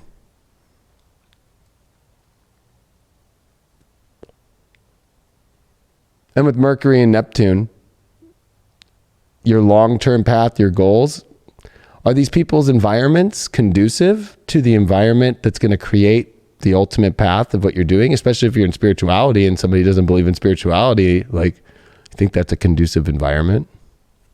First card that you got, Gemini, is the Four of Swords upright. You need to meditate. You need to process things a lot. And I felt that that's why I lit a fucking cigarette for you guys to have a serious talk.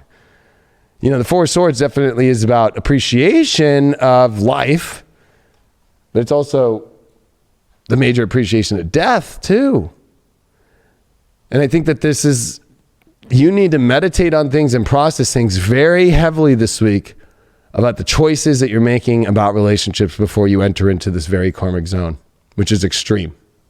You're the sign that's going to have the most extreme relationship stuff, and Sagittarius, because Venus will be in the relationship house in the retrograde coming up here. But, you know, this is going to be a time for you to process this stuff deeply and not just keep running quickly through things and thinking that you understand things without really taking stock. Your challenge card that you got here is the friendship card. Boom. Maybe it's just a friend. Maybe that's the challenge. Maybe you're in love with somebody who's more of just a friend. Maybe it's not really love. Or maybe there's a lack of friendship there. Or if we look at this card another way too, it's two arrows crossing. Do your guys' arrows really cross in the way of full love? And there's something to say with a Four of Swords with friendship and challenge. It's almost like you need to process about if the arrows are going in the same direction or if they're just totally not gonna, you know, one thing about friendship and why the arrows can cross in different directions is because friends allow each other to go in whatever directions they want. And then they know that they'll come in, it's like a boomerang effect. They'll come back when they come back, or, you know, it's like I have friends that I haven't talked to in years, and then, you know, you talk to them, hey, what's going on? You pick it right back up, and now you're on the same arrows, going in the same direction, and then fucking, no, I'm going over here, I'm getting married, I'm getting this, okay, that's great, then call them back up, what's up? There's a challenge here with this. It almost feels like, oh no, like I have to keep the lines on the same line with this person. It's like, oh, it might be a little obsession there, maybe. Or too much of a fear of letting it go, or too much of a over attaching to it. That's why you need a processing and slow your roll here and process what you're going to do. I love this Golden Tarot deck because we do see the Four of Swords, but we see one sword in the bed. And I feel that one sword in the bed is like, there needs to be a part of you that actually starts to take a lot of this and actually like really retain it and bring it in, instead of putting everything always up on the wall of how things should look. But actually take for a second and really almost take that sword next to you and put it next to you and know the energy of what you're actually doing with it right now, and feel it and see it for what it really is, instead of just, oh, it looks good up on the wall and look at my trophies of battle I've done and what I'm doing in it. And it's like, would you put that sword in bed if it was just covered still with the blood of somebody that you just went to battle with? Wow, your overall card is the Moon, the Soul card. So it's definitely a very difficult situation to process right now, because the emotions are intense. The subconscious energies that are going around right now, the karmic energies are overwhelming overall, and it's definitely going to affect your emotions. It affects your soul. Your soul is so connected to this relationship situation that you're processing on, that it's creating the emotions of your life. When I'll be honest with you, I don't like that this deck says the Moon and Soul card, and I think they did it for a reason. I think what they did the Moon and the Soul card for is, when you connect your moon, your emotions, as somebody's soul, you get stuck on that, and you almost define your whole soul off the emotions of a relationship, which forgets your own soul itself. Spiritual advice card is the Hangman reversed over this friendship card. Wow, this is trying to pull you out of something here. Free yourself of something. There's something that, you know, maybe the idea of friendship is there, or maybe it's the person treats you more like a friend, but you're hoping that they treat you more. You got to pull yourself out and just accept the friendship thing, but then realize also at the same time, like, is it really a friendship you want where they were telling you that they wanted love, but really they were acting more like a friend? Knight of Cups reversed. You're afraid to actually face the truth and move forward into the emotional energy of truth, of meditating and really actually fully processing this. Or you're afraid to make the move forward of what is coming out in that process of the meditation process, Gemini. So it's like these are totally not cards dealing with very Gemini energy. It's much more water and deep emotions and much more deeply thinking and processing on a deeper emotional level. The reason why you pulled that Moon Soul card is, look at this. You're trying to fight for this situation that your moon and your emotions to this person's soul should be connected as one. But what about your own soul? Are you fighting for that? Are you fighting for your emotions, or do you know how to separate them all and to where that you know what you're doing and what you're putting all this energy to fight for and defend for, because you're looking at both angles, not both as one stuck together and kind of lost in that. So I think that overall it's about fighting for your independent soul and emotional energies and making sure that they're both met, instead of fighting for the energy of the connection of a moon and soul together through somebody, like this emotional soul energy with somebody that you get lost in, that could create you fighting for something that always keeps leading back to not being treated as full love, but kind of as a side hoe or a side bitch or a friend. Wow, you got a dice that fell off there, and it's the 5th house. Cancer, 5th house, Pluto. Wow. Yeah, this is an obsessed love story emotionally that feels safe. You're too afraid to move on or change things because it feels safe. In many ways, it almost kind of feels like either A, you've become a caretaker to this person and it's the way that you love, or they make you feel like you feel safe and they caretake you in some sort of way. So it almost kind of feels like it's a limp situation in a way, because the heart, 5th house is Leo. 5th house is about finding that bright light in yourself and not being afraid and having confidence and courage. But there's like a lack of courage because of the emotional attachment that's too intense about the love story. And actually it's the love story based off safety, security, and obsession of that. Yeah, your hands are not tied. You can leave any situation. Doesn't matter what boat you're in, you can always get out. You can always step onto that land. You can walk around, look at the scenery around you, and actually assess as to what this life is that you're living. Assess as the person that's in that life, are they actually worth it? Are they showing you the love that you deserve? Because we are all worthy of that love. We all are. So again, you're paddling around. If that boat's not too nice, if the scenery's not looking what you're going, head upstream or downstream. I don't know, whichever's easier, I guess. I didn't falsify this one, but Sag popped up. So this is like, damn. Now I get a Sag, a Leo, a Gemini, and an Aries in a room, and it's too much. Too much. Too much. Too many cooks in the kitchen. Too much fire and air in that room. Like, holy cow. It's 3 fire signs and a Gemini. Oh my God. Oh my God. I can't believe it. You know what? I'd love to be in that room though. I'd have a good time. I know the Sagittarius and Gemini would too. We'd all just be laughing. Oh man. It get really intense too. Like, whoa, this shit's intense. All right. We'll talk about intense Sag. Sun's in your love house. Mars and Saturn now are conjuncting in Aquarius in your 3rd house. So now you really have to get you got to deal with facts.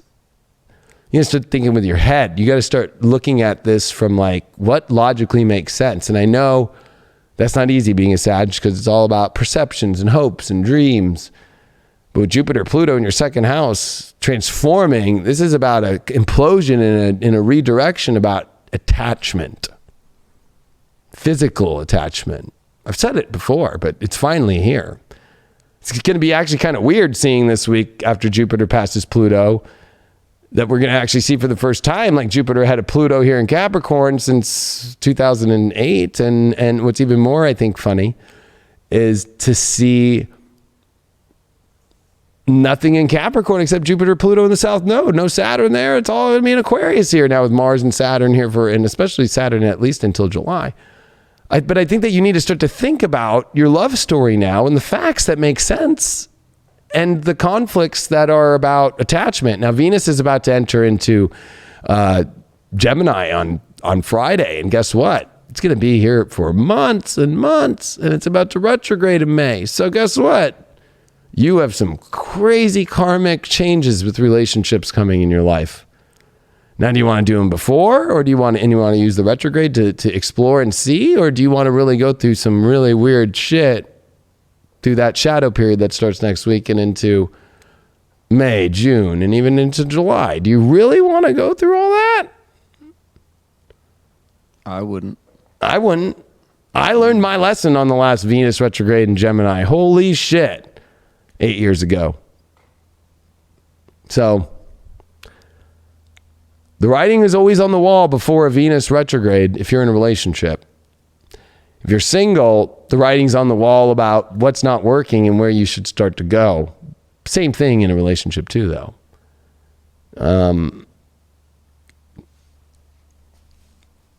Just be prepared. This is a major love story thing for Sages, but using your head and not using the attachment and just getting over and exploding the whole idea of whose house or whose money or whose car or any of the physical shit. This needs to transform and change about that situation. Your card that you got, the first one, is the Queen of Swords in reversed. Are you not really thinking and knowing which direction to go in your life because you're too afraid to be a little bit colder and more fact-driven and actually look at the truth or speak your truth? Or look at the reality for what it is mentally? I mean, I think that you're a little afraid to almost accept the reality of the facts. Maybe you accept the reality, but you deny the facts. Believe it or not, people can do that. People can accept reality without looking at the facts. And it also is that you don't know which direction to take right now in relationships in general, Sag. And I think a lot of it has to deal with, like, why don't you just focus on what the facts are and go towards the energy that makes sense for you factually instead of continuing to look at things where the facts make no sense? That you don't have the power to know where you're going because you keep looking back at trying to understand a situation where the facts are the facts. That's just what happened. That's what it is. And you have to detach and you have to get more driven in the direction to the idea of the facts of what you want in your life. Your challenge card that you got is the Veiled card. So it's like, I think right now, Sag, you're going through a position where you almost don't want to reveal everything about yourself. You feel very kind of maybe insecure. You don't want to reveal everything. You know, there's a veiled energy, and that's a challenge, is you're holding yourself back from great love. Because of whatever's happened that you don't understand the direction or you don't understand the facts, or you're trying to protect yourself too because you don't want some bad direction to happen again in your life. Well, guess what? That's a different set of facts than whatever else could there be. Not every situation is the same. So are you just going to hold yourself in this veil? Are you just going to kind of be distant right now in your own little space and not express yourself? Because this Queen of Swords at least will express what she wants and communicates it. And she will get what she wants because she does have the direction. She does point towards where she's going. But there's something to say about these two cards, saying that you're just in like your own, like, I feel like I just need to stay safe and protected and not try and mess with anything. Well, guess what? It's also, I would say this can cause great depression massively. So be careful of that. I'm not a doctor. If you need help, go call a doctor or suicide line. Void off course moon missing is the overall card. I'm going to say this because void off course moons are very temporary. Sure, there's going to be a temporary moment, I think, if you finally accept the facts and you remove the veil off, where it's going to feel like, well, I'm kind of going in a space that I don't really know, and it feels like things are off, or this is a world I'm not used to. And I think overall you're going to feel moments of that this week. Moments, not the whole thing. But I think however you're going to get out of that feeling of something missing, because the truth is what's missing is you staying in the factual situation that you know you shouldn't be. And because the facts say that you shouldn't, and you're staying in a place where you're veiled and covered and you're not able to fully expose and show your true happiness and heart, that's a challenge. That's what's making things missing. overall. But if you're able to pull out of that, then sure, you might feel like, well, this is off because I'm not used to this new direction, or I'm going in this new place with my feelings, but it's going to bring you to void off course. Moons always end up in a place where they get off that void off course, and bam, they come into a powerful new sign, or they come off a planet into a new sign, and it's just like a bam. So there's a kabam waiting for you from the transformations you make emotionally from the missing energy by sitting in a non-direction and holding yourself into some weird, dark, kind of weird place. Your challenge card that you got is the Two of Pentacles reversed, that you keep trying to balance worlds that are already don't make sense. You're juggling worlds that don't make sense between somebody. And that's what's keeping you veiled, is you keep trying to juggle a life that's not going to happen again. Like you keep trying to say like, well, maybe it's like people right now. I mean, I think people really believe that during this world change we're going through, that it will ever feel the same again. Like it won't. Let's be real. So it's almost like for you, it's like continuing to look back at juggling these old past worlds and trying to also see in the new worlds if you could have the same kind of life. It's like, that's just juggling and juggling and juggling and juggling. You just keep juggling and veiling yourself, like instead of being a Sag and experiencing the new, which is always what brings you the more exciting in life. So there's a lot about clearing so much past shit here. The reason why you got that Queen of Swords reversed is the Lovers reversed. Wow. You know, it's like you've dealt with a relationship that's come to an end, or a past relationship that did come to an end, or a relationship you know has come to an end because it has no clear direction, and it factually doesn't make sense. So you're dealing with needing to get back on direction by exiting out of even dealing with this past love situation. The reason why you have these missing emotions is because, again, the Eight of Wands, and then reversed. You're not moving forward into new love and not moving forward into amazing new energies. You keep going backwards and looking for it. Why do you just keep going backwards here? This is a lot of backwards. Two of Pentacles and reversed over the veiled card and challenge. Like you're just juggling the past so much and keep going back to the past old way. And you keep going back to somebody that you don't want to keep going back to.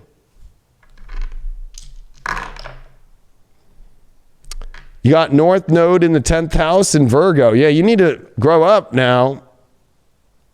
So grow up and look at the reality and see if that reality is actually there. If it's not there, why are you making plans or trying to make plans of a reality that's not there? It reminds me of Vanilla Skies, the movie. Have you seen that? Of course. It's a great movie. They kind of project that memory into his brain. He thinks that he's actually living in the future, but yeah, he's actually living in the past. Spoiler alert. He's living in a projection of what he thought that his life should be. You know, it's that veiled card. It's not letting him progress forward because he's stuck in rewind, that same loop playing, which was the past. We got to take that off. You got to jump off that high rise and dive headfirst into this new life that you have, that you can create. Shake, shake, shake. That was a good remembrance. I love that movie. Yeah, it's better. Aquarius, what's up with fire and air signs? We haven't had one earth and one fire. We're going to go all air and fire today, it looks like. And then the second half will be all earth and water. How interesting. Now get a Leo, an Aquarius, a Gemini, a Sag, and an Aries in a room. And oh my God. Oh my God.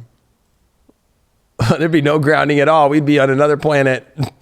Add that Aquarius in there, and they're like, hey, I got the fucking spaceship. Y'all ready to go fucking party? And they turned all the lights on, and everybody's like, fucking let's go.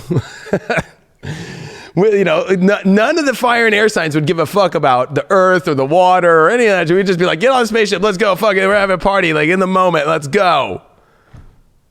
Like no thought about anything else. Like, you know, like that's what I love about being a fire sign. I'll be honest with you. Like we just kind of just fuck it. And air signs are the same way when they mix with fire or fire mixing with air. Like we need that. We both all do. It's like good, but like fuck it. Let's take the spaceship to fucking let's go. Like we just don't care. Let's go. Fuck it. Let's have a great fucking time. Why worry about this shit? Fuck it. There's just, everybody would be saying, fuck it. Fuck it.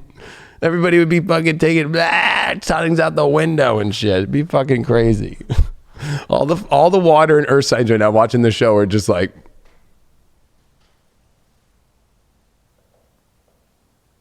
Would I do that, or would I need to get my blanket with me? All right, Aquarius, I love y'all. This is big Aquarian time. The initiation of Aquarius is here. Bam, baby. We got Mars, we got Saturn conjunct in your sign right now, Monday.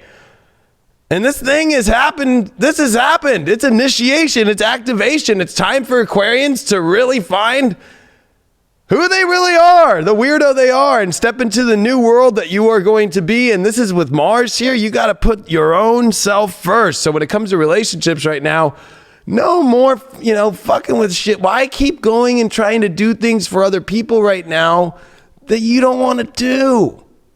So if you're in relationships right now where you're doing things for it's always the story of their story, and you're afraid to be your full crazy radical self and go with the fucking all the fire signs and the Gemini and go fucking have a fucking UFO space trip, there's a problem. Because Jupiter and Pluto are meeting in your 12th house. It's time to end the old karmic story of things that have been holding you back and getting too comfortable with Uranus and square to that Mars and Saturn now. You can't get comfortable, Aquarius. No Aquarius is meant to just sit here this life and sit on a couch and be comfortable. Because you need to keep building and creating new innovative shit. And we got Venus coming into Gemini, which is going to be great. That's your love house. And that's where a lot of karma is going to be. So I'm going to prepare all Aquarians right now.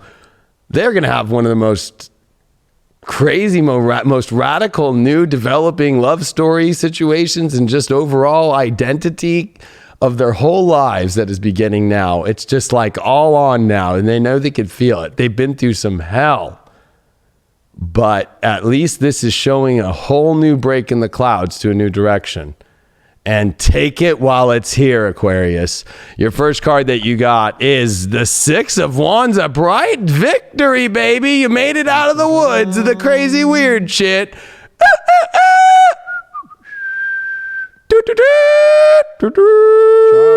Charge. Victory. Well, I think with the victory of just, feeling like you've gone through some crazy shit, whether that's in relationships in the past that you never felt like you could be victorious over, and personal issues and so forth, this is definitely a call to celebration this week.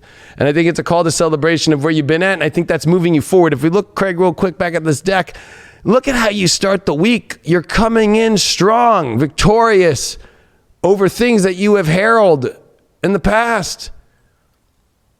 You found toilet paper and were able to wipe your ass. You did it. Joke. Okay, affluence is the challenge. I think that this is a good card to have as a challenge. You know why? Because I think it's like you need to put your higher energy of that you can have a better life first. And with partners and relationships that you can up your game here. I think that there's a part of you that almost doesn't believe that you could have certain relationships in certain ways. And this is about learning that you can have what you really want. I'm going to be honest. Aquarians have no idea yet, if they're not really that deep into the astrology and they haven't figured it out yet, that their whole entire love stories and their whole entire lives for the rest of their lives, this was the initiation on March 30th of 2020. It will never be the same.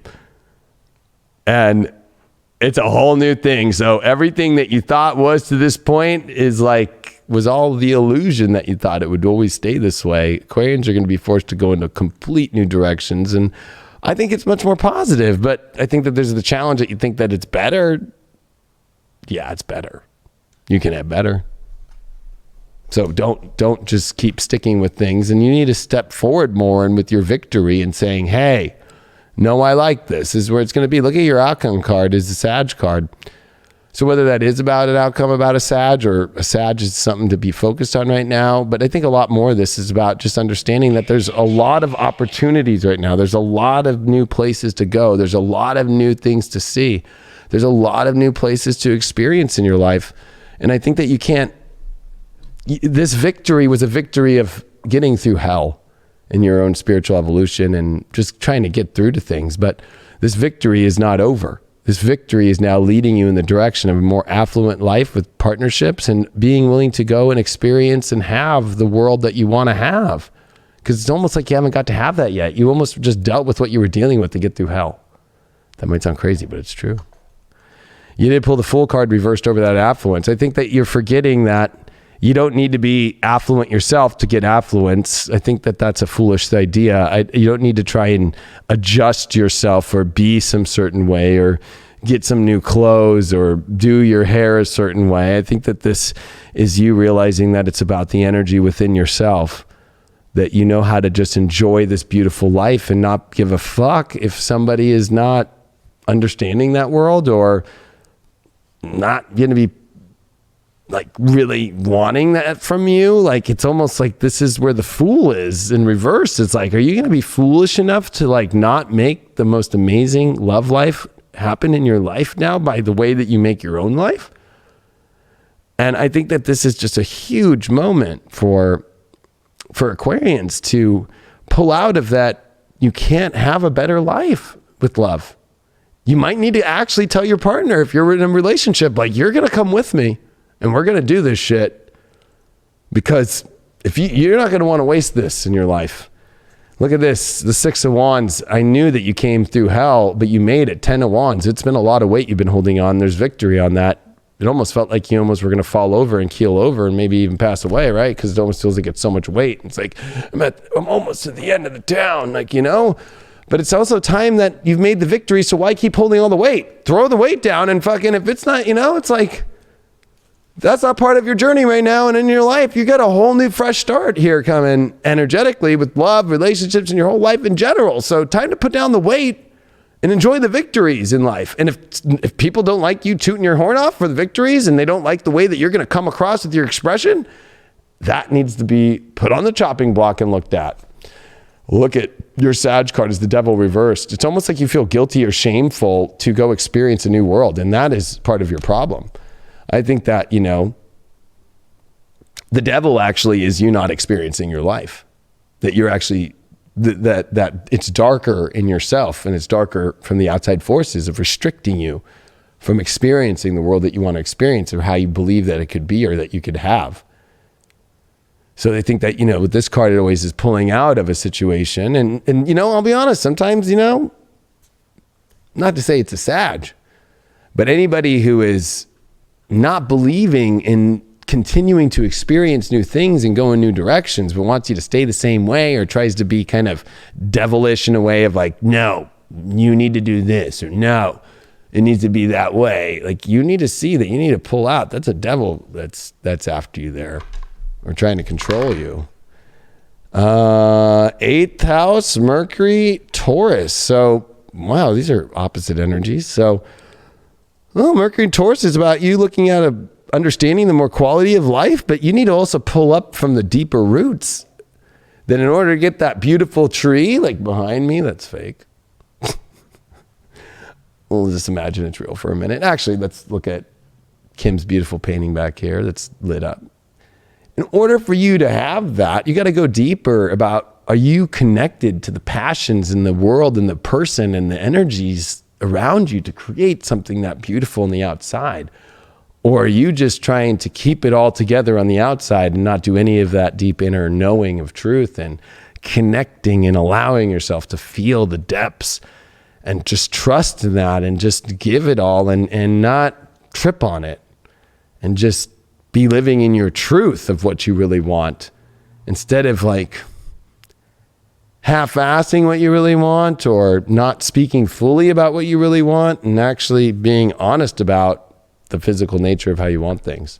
Yeah, because once we've achieved, you know, a goal, and once we've actually worked through something, it kind of gets easy to get stagnant almost. So don't stifle your voice. You know, you've worked hard to get to the position that you are right now. Continue progressing forward. Continue to keep speaking your mind and putting in that work. Don't just sit there now that you've, you know, that maybe you've attained a little bit of what you wanted.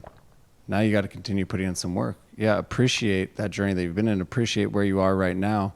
But don't let yourself just sit back into some sort of comfort zone as to where it's easy to fall back into those same situations that you worked yourself to get out of. Boom. Bada bing, bada. I read an interesting in the chat. Somebody said, how is an Aquarius going to find the right man when we can't even go to church? Well, I think that's the whole idea of maybe there's other areas to go find somebody besides a church. The whole idea that the story that Aquarians keep doing is, well, how am I going to find somebody if I'm always in this position and this is where I always look for somebody? Like, are only good men the people that go to church? You're allowed to go to a grocery store right now. What if you're just walking down an aisle and accidentally, I was trying to do my social distance and I fell and all my shit dropped, and you look up and the most amazing man is holding the half broken glass can of ragu tomato sauce. And he goes, I have an extra mask for you. Hold on one second. And I have an extra glove too. Just one glove. A little bit got on to your, let me make sure. I've got my mask on. Do you mind if I help clean your mask for you and put a new one on for you? Wow, the love stories. You know what would be creepy is if somebody started making some fucking romantic sexual love stories during the fucking pandemic lockdown. I was at the grocery store. Only 10 people allowed in the store. I was number 9. I was on aisle 8 looking for as much beans as I could. It's been making me go to the bathroom better these days with all the fiber. And out of nowhere, I thought it was a doctor walking down the aisle. But he had a mask on. I could only see him from behind. But then he turned around. And I could see his eyes. And to keep my social distancing, I tried to dart the cart to the left, and I tripped and fell with all the Prego and the ragouts in my hand, and it fell on the ground. It looked like blood on the ground. But when he came up 6 feet away from me, he had a new mask in his hand, because little did I know I was covered with Prego and ragu sauce all over my mask. And that's when I knew we fell in love. And on that note, we have a 2K sexy time reading. I was about to say, then we walked over to the vegetable section and bought a cucumber, and then he came and dipped it in my Prego after. Boom! Zucchini is good in spaghetti. It is. I didn't know. You know what? I should have thought of that one, but It's okay. That was pretty good. I mean, maybe I should just fuck astrology. I'm over it. I called the plague. We're all done. So how about I start making romantic novels, Erotic novels of during the pandemic lockdown. Apocalyptic erotic novels. I was pumping gas. Washing my windows. Because I haven't been outside for a long time, so I decided to wash all my windows with the thing. And it was that water that stirred every time I dipped the windshield cleaner in.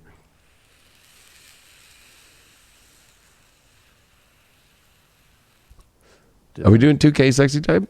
I'm just getting sexy time ready. Okay, yeah. So this is where, if you never watched this part, we're going to do a reading, because 2,000 of you are watching live right now. Thank you so much. Look at Craig throwing up. Is that some sexy time hearts? I don't know. Sexy.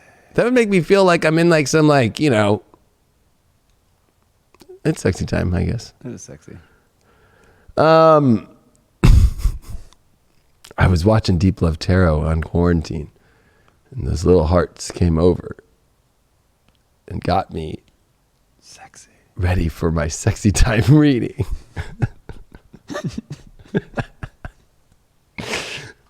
I brought out my old Care Bears from the closet because I'm staying in my mom's house.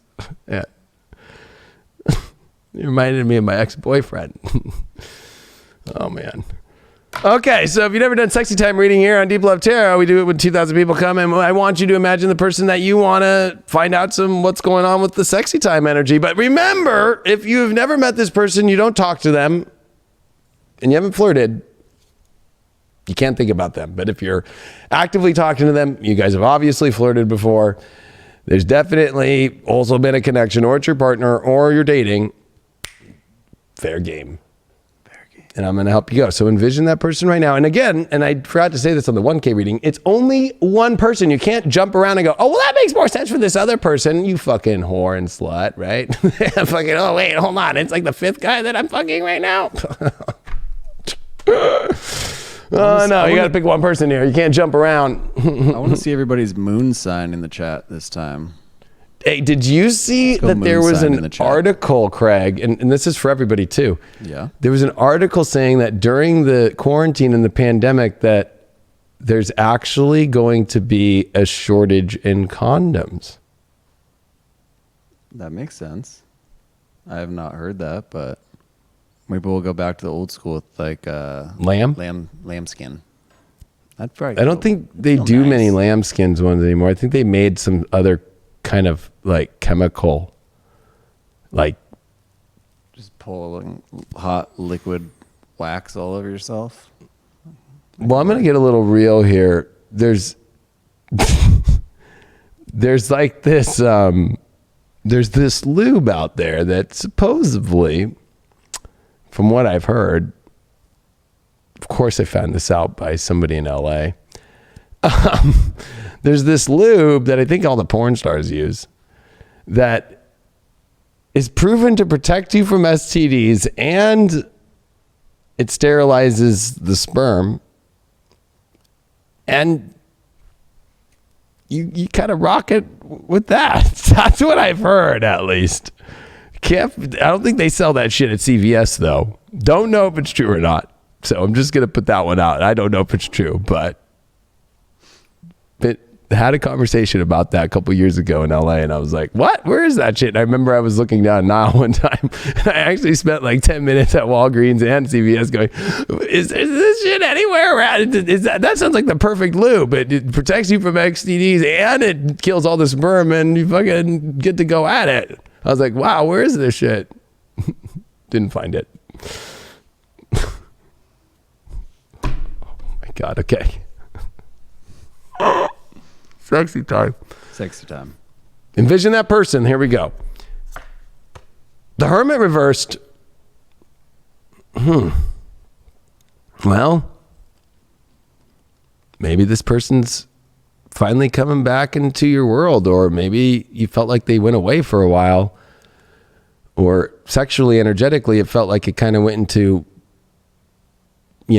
old grandma and grandpa sex.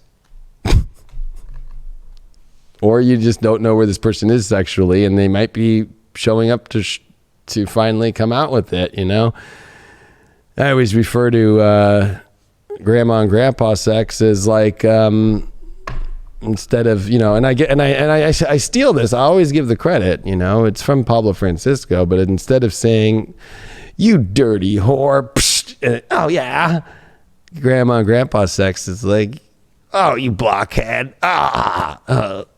macaroni ears. That ain't love. I don't know what is. Oh, macaroni ears. Sexy time.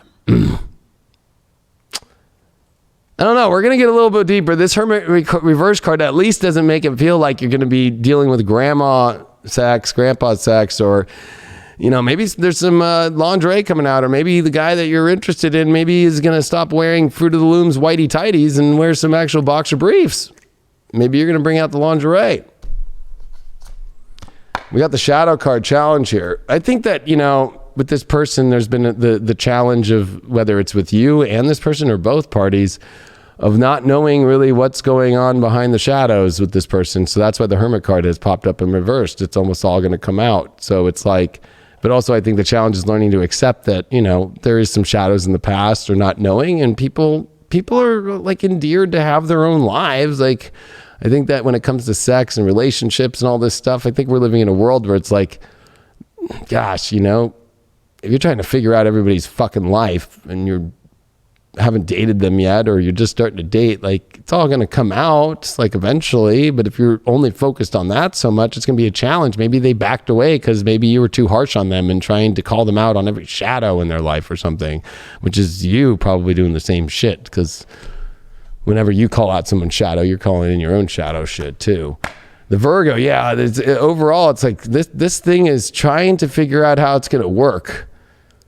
Like, is there going to be anything? Is it going to, but the analyze thing too is, and overall is maybe this connection is about realities and whether they work or not. So I think that people aren't really going to be spending a lot of their time or energy going out to fuck around if the realities don't make sense or don't work. Especially that's what Virgo represents. Also could be really picky or critical, right? Or it needs to feel pure. So with the shadow card there, maybe you don't feel like this person's pure, or you don't feel like you're pure. Or maybe you but the overall is saying that maybe you need to accept humans as humans are and remove the shadow from the purity and look at the purity of accepting the shadow as this person's coming out truly to show themselves. Look at this, 6 of Cups upright. This is saying that you need to just focus on the connection that's beautiful in this situation instead of looking at the shadow. Or I got a thing with this Virgo card here in the shadow. It's almost like either you're analyzing this person in their dark shit way too much and you're not looking at the beauty of this person, or you just keep looking at, like a trust issue, or you're overanalyzing it and not looking at the beauty of it. So this person's giving you a second chance, but you better not pull out the fucking, like, you fucking, blah, blah, blah, blah, blah, blah, blah, blah. It's like, whoa, I've not even been inside you yet. 2 of Pentacles reversed. Yeah, this is, you need to stop juggling how you're going to deal with this person.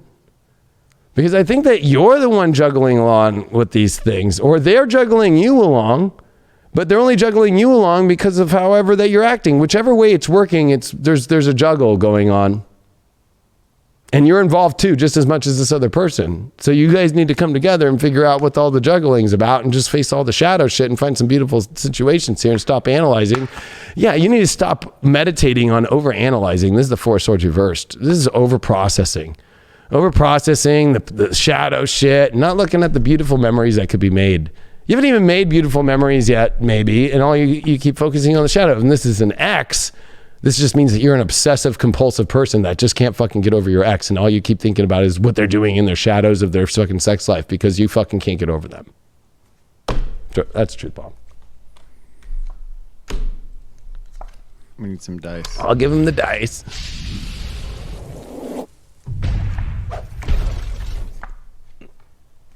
I'll give him the dice. Oh, no. No. Oh, no. Oh, good. It didn't go far. 10th house moon in Taurus.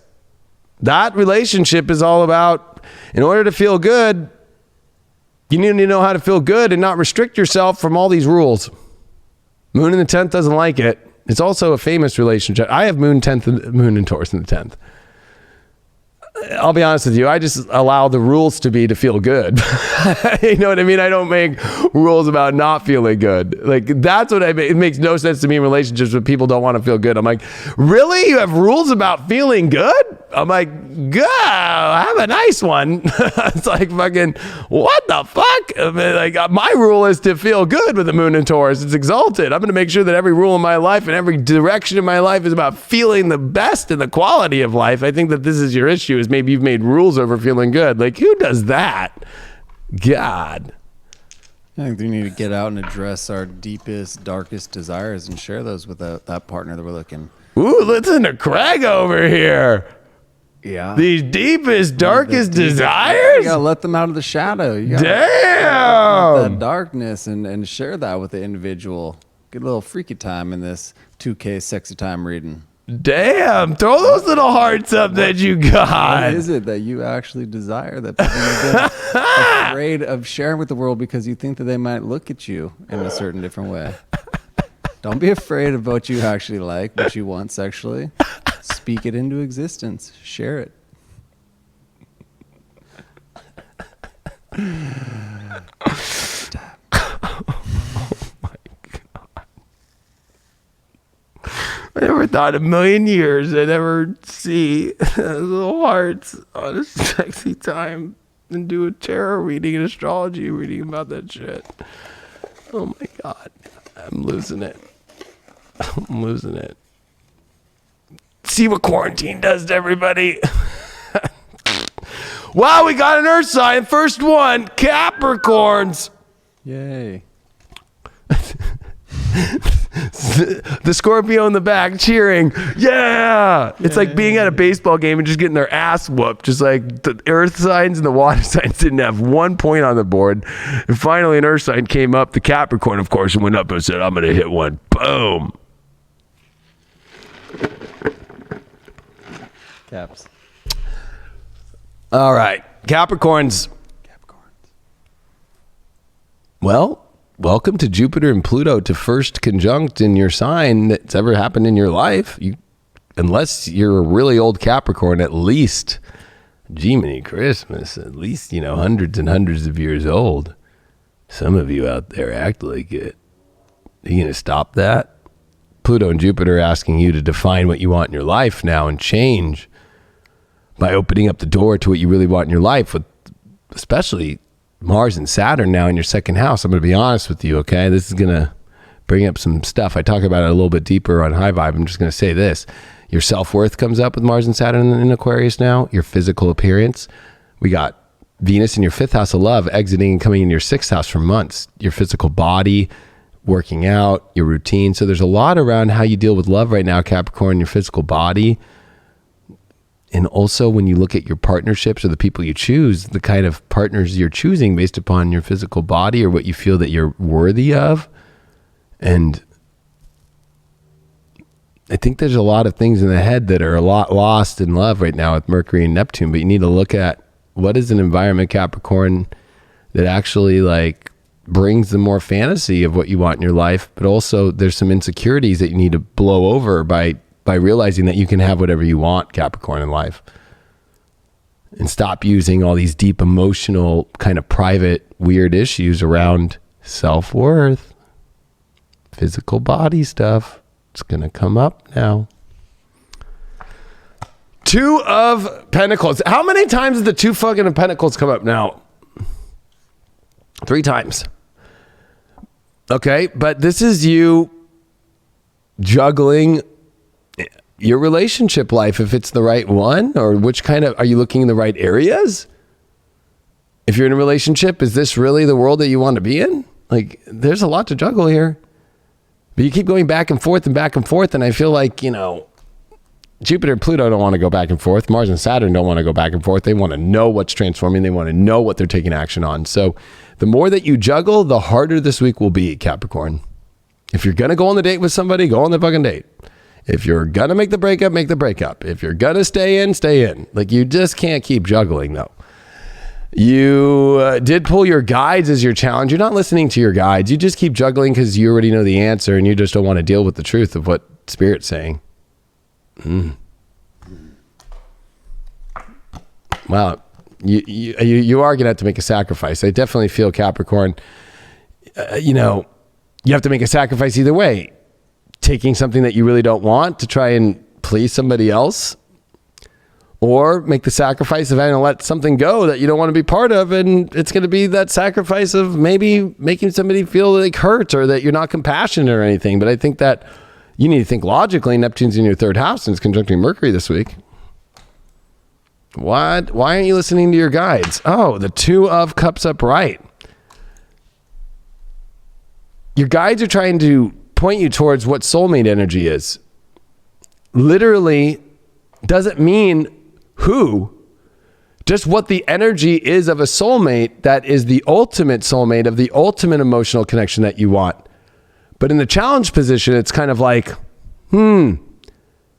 if your guides are telling you that, sure, there's a deep connection, but maybe it's not at the level at which the true essence of the emotional connection is you want. Well, why aren't you listening to that? It's almost like you're going against your guides and being like, I'm the one who knows the emotional thing, not you. Because you're juggling. Wow, I pulled 2 cards, ironically enough.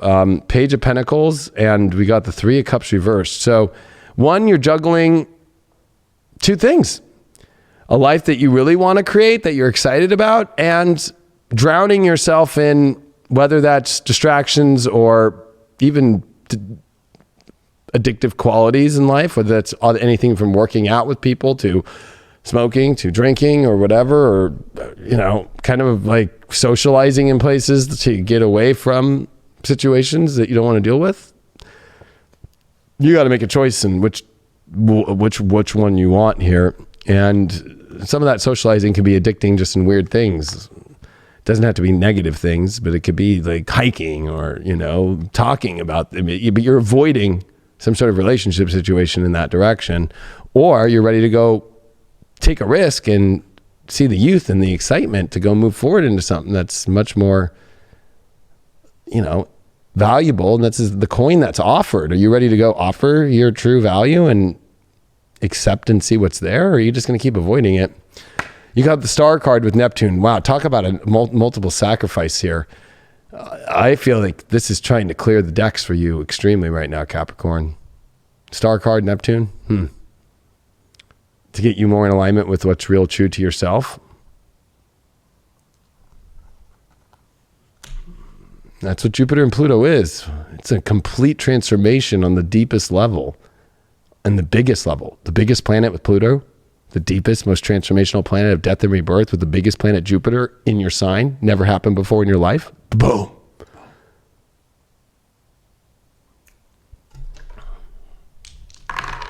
We got Neptune in the 11th house of Sag. So I think a lot of this is the idea of the world that you had, this beautiful vision of it, and trying to connect with that dream to come true. Or is it a delusion that you believe that you already have it, but is it actually physical and real? Or does it keep just being this world that you imagine that could be, and you keep living in that fantasy of it? Why can't you make it real? Maybe you're going to have to make an ultimate sacrifice in order to make the ultimate journey of the world and the actual kind of excitement and stimulation of the world that you want to happen. Again, focus on what you can control, what's going on in your life right around you. Focus on yourself. You know, with all that abundance that is there, that is available for you, it's kind of, you have to focus your energy towards it. You can't just bring it in if you're just over here thinking about, you know, what you want to eat tomorrow, or what you want to eat with that individual. If that individual isn't actually existing in your life, what's it going to be? What's it going to account for? Nothing. So control you. Focus on yourself. Love yourself. Be you, always. Ain't that right, Mr. King? Yeah. It's, you know. Yeah, so. It's Wasn't my best take, but you know, it's all right. There's another sign right ahead. And I finally got the cup ready. It is Virgos. We got another earth sign. Look at the water signs. You're like, what the heck? We haven't had one water sign yet. Not any water. You know?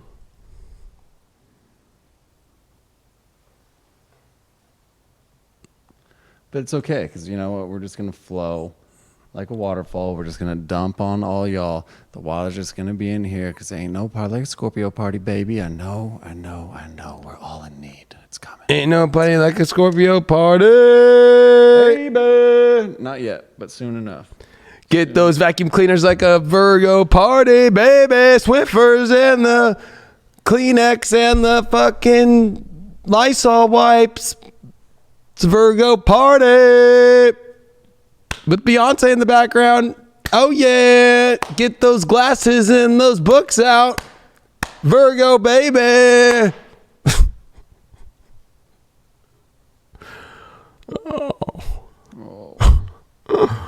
Call Charlie Sheen up. He'll fucking show you the Virgo way. He's a Virgo. September 3rd. All right, Virgos. Well, jeez. Finally, Jupiter and Pluto are here to finally see the truth of your love story, which is gonna, I think, blow your mind. Hi there. It's currently 11 p.m. With a current temperature of 56 degrees Fahrenheit, today's high is 69 degrees Fahrenheit. 69? And the low is 53 degrees Fahrenheit. Today's weather shows clear skies. You're going to get a message right now. Today's top headlines. What's that? The by top Google. headline will be 11 vets die at Massachusetts soldiers' home. 5 tested positive for COVID-19. what's going on with your love life here, Virgo?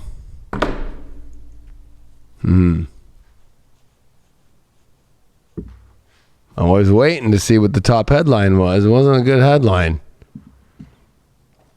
Now, Jupiter and Pluto meeting in Virgo is for Virgos in Capricorn is a pretty big deal. This is your love house, and this is transforming on a level that you've never seen before. It's taking you to a new journey in love that you've never experienced, and this also is children. And my brother's a Virgo. He's about to have a kid here in May, so I can see how this Jupiter-Pluto thing's starting to pan out for him. But it changes the most extreme thing. I'm a Leo, so I had this in my 5th house in 2007. And let me tell you, I had the wildest love journey of the last 12 and a half years. Let me tell you, it's why I'm doing a love school right now. But I lived my heart fully out. Are you ready to do that? Or do you have blocks and restrictions? It's like love to you is like love jail, love lockdown. I love it that way. I always use Jimmy Fallon as an example with his wife. He doesn't wear his ring. He doesn't show her off at red carpet events, and he flirts with every fucking hot guest that he has. But he won't get a divorce. I don't understand it. I think he's just too afraid of change. So Virgo, there's a change that's being asked. Mars and Saturn now in your 6th house. That's changing the whole reality. That you have to change the way that you go about your love life. You have to change the way that you go about it in your day-to-day life. And be a lot more, I don't want to say easygoing, but a lot more willing to disconnect from the certain way that things should look. And the sun's in your 8th house. This is looking at your sex, your passions. Sex. And when you combine that with Venus that's leaving Taurus in your 9th house coming into your 10th house, like this is like you having to change for months and months, especially through the retrograde of May and June, like the bigger choices that you need to make about your long term and how relationships affect that. But by being a lot more stimulating and allowing a much more stimulating situation to come in and not being afraid of that,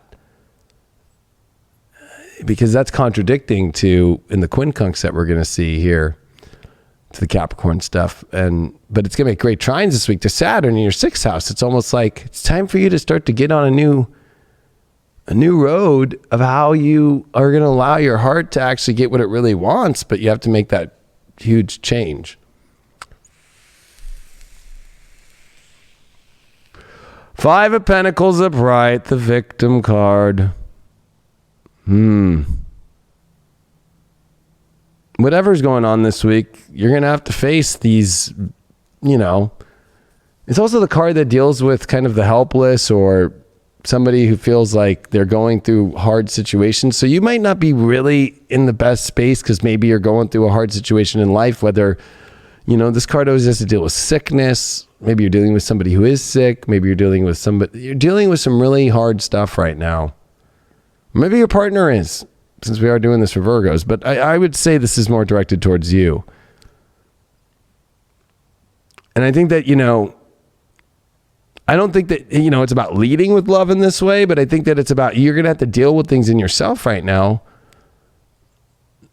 about some really hard situations, about whether you feel blocked and whether you're ready to enter into the light and see the positive in things instead of kind of, I don't know, continuing to own a victim story about certain things. This isn't a good card, I'll be honest with you, for a love reading, especially to start it off with. Your challenge card is the Release card with the knife. Yeah, I think releasing a lot of these victim stories or not allowing yourself, the victim energy is the victim you create in yourself. Like you could have beautiful things, have great things in life, have amazing things, but it's almost like you deny yourself of them. Or you fuck it up in some sort of way by playing like, oh, I didn't get it the way I wanted to, or I don't know. But there's something major that you need to let go of. And I think it's definitely directed into the energy of within yourself that feels off or feels weird or feels, it's a lot more than that. It also deals with like the homeless. It deals with, this card is not an easy card to deal with before this release card. So the things that you're not having issues on not knowing how to deal with, you need to learn that maybe love and relationships can help you release these things. And the challenge is that you don't think that you can release them through there. It's like you block things by going, I need to release this first before I enter in love. Well, you know what? There's so many of these spiritual fucking people out there that are putting out all this notion of like, I need to go deal with yourself first before love. You know what, as a Leo, I'm going to tell everybody that, we all deal with things much better in love. I mean, right now, if you have COVID and you go see a nurse and a doctor, guess what? They're going to be giving you love to try and take care of you. What are you supposed to say? Let me get rid of COVID first before I fucking get in your life. Wow. South Node, life's debts. This is this is crazy week, Virgo, for you. With a knife, with the 5 of Pentacles, with the South Node, this is definitely a very, very karmic week that is definitely going to hit you at the roots very intensely. But for some reason, it needs to happen. It's almost like you got to do this, whatever the situation in your romantic life is going to be that's going to hit you at the core, is to help clear something out. Because something needs to be cleared out. There's something blocking a bunch. There's some sort of Taur group here. The spiritual advice card is the 8 of Swords in reversed.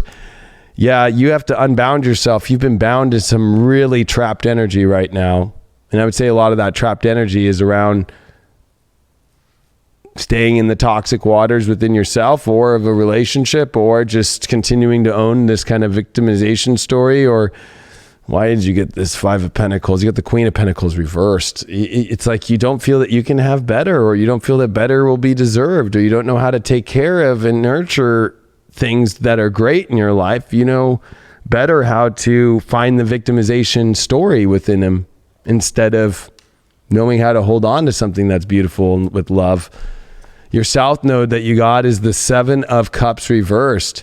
I think that the South Node is coming in here of life debts, because I think that you don't look maybe enough into the imagination, or you focus too much on only one prize. Now, I know it sounds crazy. Usually this card is an illusionary card and it's reversed where it's not illusionary, but I think that's the problem with Virgos, is there needs to be more imagination here and start to looking around. Maybe you're not looking around enough. Maybe you're so focused on a karmic debt situation instead of a life destiny fulfillment situation.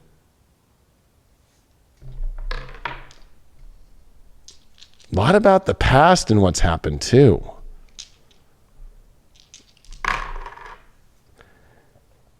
Uranus and Cancer in the 10th. Wow, that is a weird combo. I would say that means one, the only way to break apart these really intense, overwhelming emotional situations is to grow up and to start planning about forward in your life and how to get out of the past and how to get out of this over nurturing the crazy things that have happened, which aren't that crazy. Maybe they were things that actually taught you more about the uniqueness of who you are. And there's a lot about releasing emotion here in order to kind of like, I hate to use this analogy, but it's like put on your boots here and tighten your bootstraps and get back on the trail of happiness and connectivity to people and emotions instead of drifting downwards into the weird depths of the farthest place away from where you really want to reach. Yeah, it's like it's hard to see all the abundance that's actually available in that Virgo's life. Everything that you have kind of collected over this, whether that's love, appreciation of others, and the appreciation of them and yourself. You have that abundance, and it circles all around you. You just have to be aware, and you just have to be open to actually seeing it, and you can't be scared to step into that light. Quick, bam.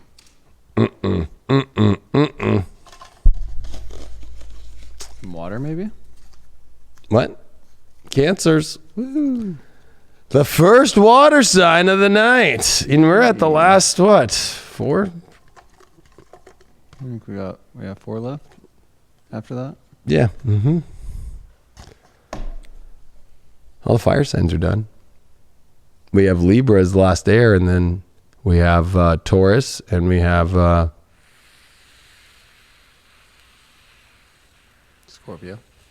Scorpio and Pisces.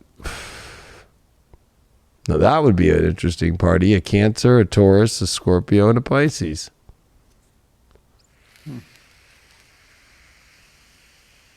Seems like a good time to May there.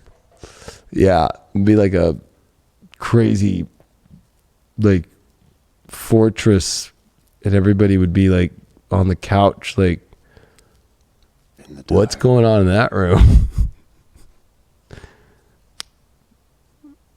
Like a San Francisco Chinese heroin fucking underground lair. We'll say opium den. How about that? Yeah. No H train. But the Cancer would have like all these beautiful entrances and really nice couches for people to sit on. All right. The mind of astrology for myself. Cancers, well, here it is. The bomb that's been waiting to go off that you didn't think would ever come, that I keep telling you about for fucking years. About relationships. Doesn't mean that it's a negative bomb. Could transform things into a new positive direction for you in your relationships, but it's come to a point to where Pluto's about to reveal to Jupiter what needs to be understood more about what it's been trying to change for you, and the obsession and the intensity of trying to hold the traditional elements of relationships in such a weird way that it's so stressful. And with Mars and Saturn in your 8th house, oh boy, you want to talk about some sexy time. The two malefics in an 8th house, whoo! I was born with Mars and Saturn in Scorpio. I know all about that one.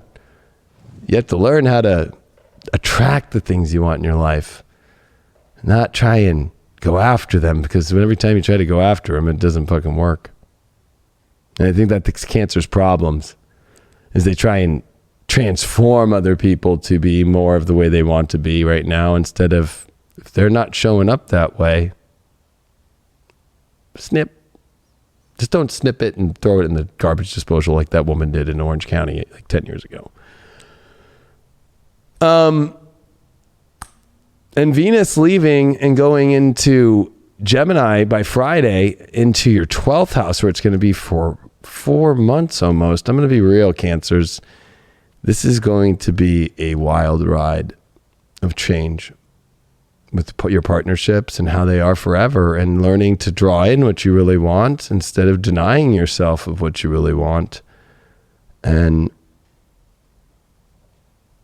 changing the way that you create rules that, or you're living in the old traditional element of this old partnership way of staying in things that you're not really, that maybe you're really into, but maybe your partner's not fully into, or maybe you're not into it, but your partner is, but you don't know how to deal with it. Or like, there's a lot of weird shit here that you have to face about truth, about what you really want, and knowing how to draw it in instead of repel it away. You pulled the 3 of Cups at least, so there's a lot of joy and celebration. I think with Venus, especially in Taurus, before it comes in Gemini here, you need the armor of the backup of your friends. So usually with Cancers too, they need their friends' support. They need good emotional support around them. So maybe it's important to see, do you have support outside of just your partnerships or your relationship? Or if you're single, like, you have the right set of people around you that are drawing in the right kind of people for you? I think that you need a lot of support around you right now to deal with your life situations, and friends that people are going to let you know things will be okay. And that'll be a good thing for you. And also, if we're going to talk about love, or if you're dating or anything like that, like, you need to realize, like, does your partner fit in to the group or the crew that you would want to be with? Or did you kind of force that one too? And do you go to theirs? Or is it only about yours? Or did you try and mesh both together in some way like most cancers do? And then you think it's all perfect, but you haven't talked to everybody and seen if they really like it or not.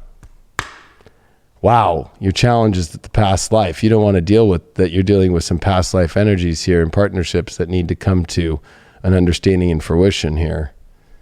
And the challenge is almost like the denial of that there's a lot of past life karma here and there's a lot of past life situations here that need to be understood and that need to be also confronted fully. We're going to get deeper on that card. We got the Cancer card. I feel, look at your own sign showed up as your overall. This is about you. This is about what you want, what you feel, what you need in your life. And if you're not getting it, what are you doing? That means maybe you're not going about it the right way.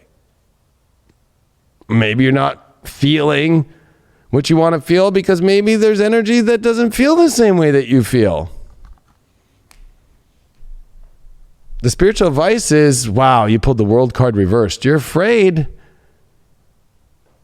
to change the whole narrative and start the new story. So the spiritual advice is, especially with this past life, is you just think that you can just continue to hold on to a world before it ends. Like, how long can I hold this in a coma?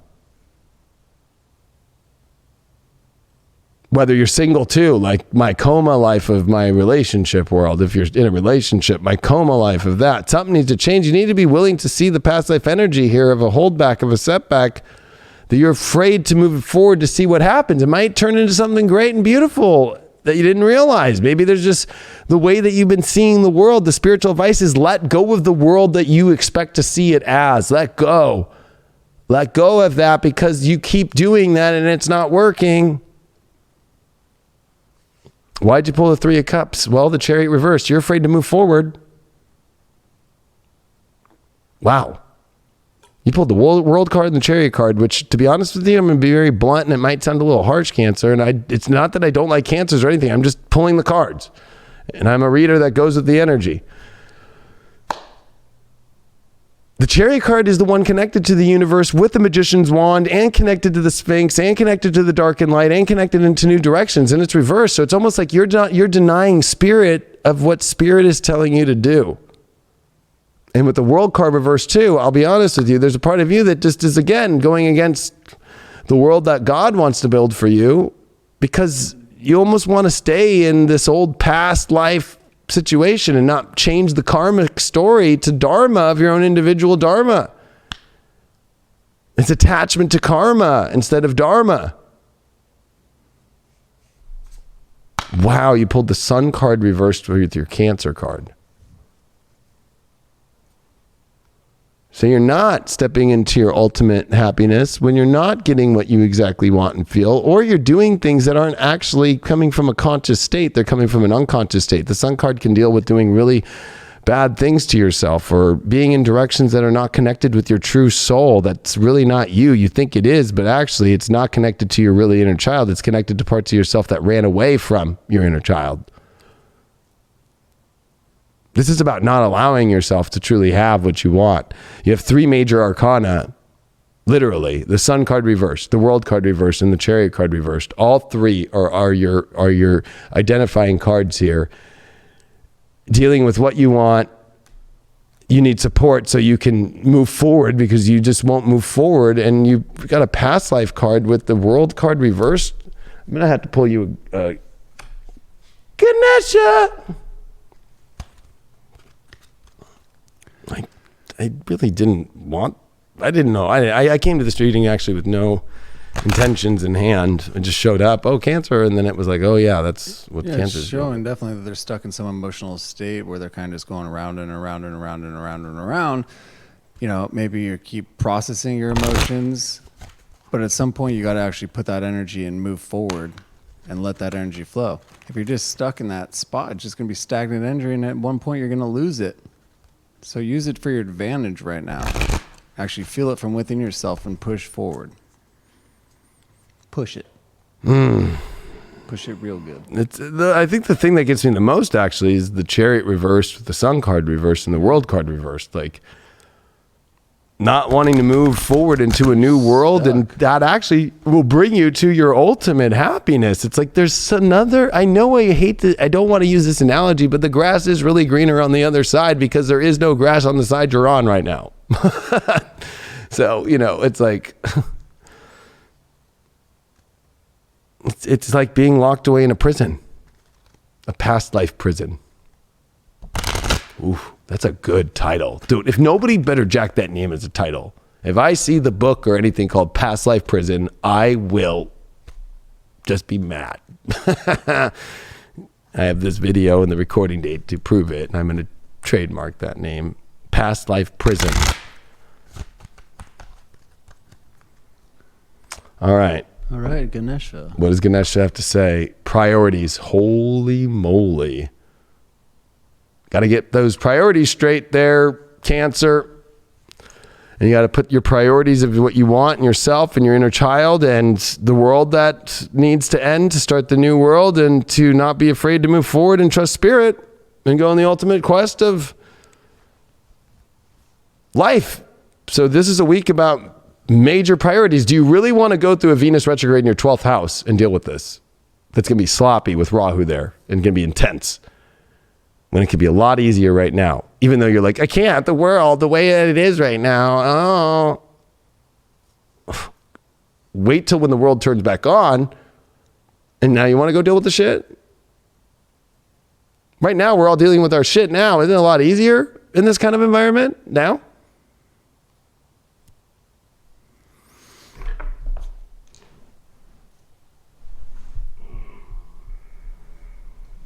And he's vanished. Cancers. That's stagnation, though. I think this happened to Cancers last week. Losing the dice. That's stagnation, though. You're going to start to fester and rot within yourself. It happened to them last week. Don't rot away. Don't be that stinky egg sitting in the sun. Something is just really weird here. North Node Pisces, 4th house. Yeah, you need to find comfort in spirit, not the physical world. You need to have a new foundation with God. Because it's almost like Cancers have forgot about that and put the foundation into the physical of their job, the Sun in Aries right now, or the relationship, or the way that the world is, or their home, or their physical world and the physical things, and forgot about that the ultimate foundation right now is with spirit. And trusting that to lift you and take you to the magical worlds that you want. It's a magic carpet ride, baby. Because whatever you have right now is not a magic carpet ride. It's going to take you where you want to go. Possibilities are infinite. Owie. Rough one. Owie, owie, owie, owie, owie. That is an owie reading. It's okay, because now they know they can turn that life around a little bit. But what are you going to do with the knowledge? I just want to let Cancers know that I totally love Cancers. I have many Cancer friends, many Cancer people in my life that I care about very deeply. And I have no way that I'm trying to be hard on you, or because I don't like you, or any sign. Because I get that a lot. I'll read in the comments, like, you hate Capricorns, or you hate Cancers. I'm like, well, the readings are to be more intense. This is where the nodes are. Guess who's going to be getting it for the next 18 months? Sagittarius and Geminis.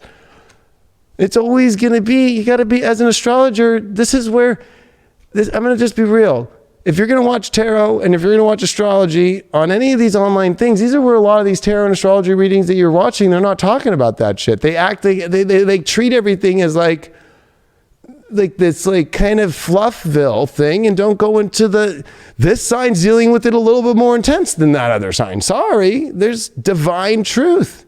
There's areas in the sky that are more intense. Right now, if you go look up at right after the sunset, you can see Venus and the moon. Not for much longer because the moon's breaking apart from Venus, but that's what the last 3 nights have been. That area of the sky is beautiful right now in Taurus. Not so beautiful if you go look at Capricorn in the middle of right as the sun, right before it rises, like you'll start to see in the early morning, like right before the sun rises, you'll see like Mars, and you're going to see fucking Saturn, and you're going to see fucking that energy, and Jupiter that are in with the South Node energy and that are intense right now, and Pluto behind it if you had the fucking craziest telescope in the world, which you don't. So none of us do. To go see Pluto, you got to have one of those big ass fucking like crazy fucking observatories. And you got to know the angle and the time, and it's not easy to go find Pluto. Let me put it that way. You got to know the angle too. All right, who's next?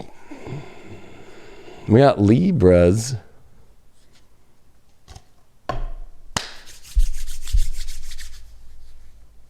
I'm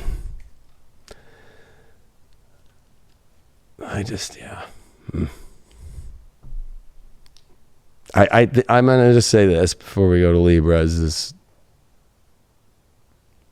I'm not going to get emotional or weird because I do this for so long that I've dealt with all kinds of attacks. Especially as Mars and Saturn is exactly opposed my sun today. But I get attacked all the time from everybody on here when it doesn't go the way that you want in your sign. Because you think I'm harsh on you, but I'm just a truth bringer that's going to bring you the truth bombs to help you.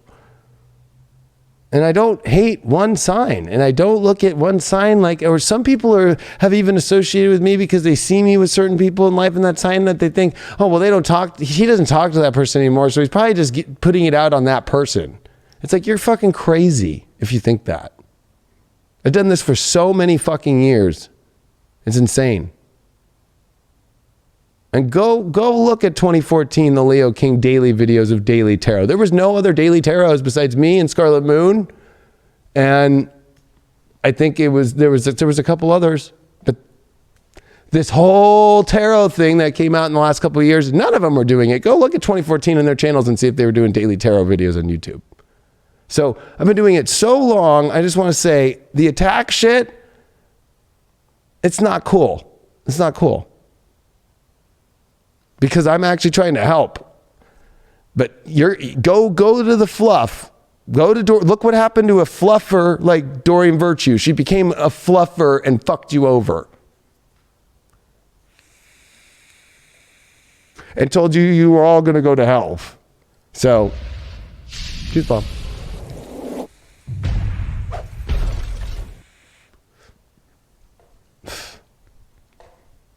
You know?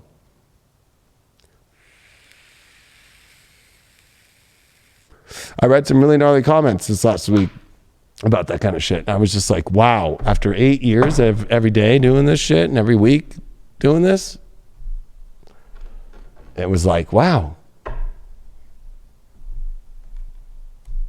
All right, Libra. Well, Libra, talk about love. Mars and Saturn in Aquarius, that's your love house. With the sun in your 7th house of relationships in Aries. So love and relationships are a big deal, but you got to take it serious now. Like now you almost feel like it's time to take it serious. It almost feels like you were always taking it serious before, but now this is more serious than it's ever been. And now you feel like you're prepared more than ever because now you're ready to really put the energy in that makes sense. And you're also cautious though, but Mars is there also pushing it. So it's much more about being focused and being smart and putting all the pieces together of the future that you want with love and the identity of the kind of relationships that you want.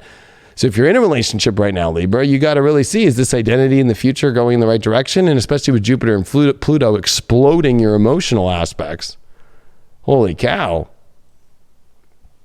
This is about you learning not to try and control emotional situations so much, believe it or not, or not have any control over your emotions at all, right? Like you got to find a fine balance between those things. And with Venus coming into Gemini, that's going to be here for months and get ready for the retrograde for May and June. It's about opening up new doorways, looking at new things, new relationships that take you to new places that you've never been before, but that are feeling like it's twin-like in the sense of communication and the same mindset. That's where Libras connect in the right way as a diplomat. Your card that you start off with is the Star card reversed. So coming into this week, it's a little funky because, of course, the Star card reversed is not feeling fully that everything's been cleared up and you're at the fresh start. So I think that even though Mars and Saturn make you feel that, I think it's bringing up that there's still some sort of toxicity from the past that's going to try to reveal itself. Or whenever I see the Star card reversed, it also could bring back an ex-lover or a past ex that hasn't been dealt with fully yet, or still trying, or that still hasn't been cleared. There's something that hasn't been cleared, or you haven't cleared the air if you're in a relationship yet with your partner to clear it to move it forward, or to clear it to end it in a weird way.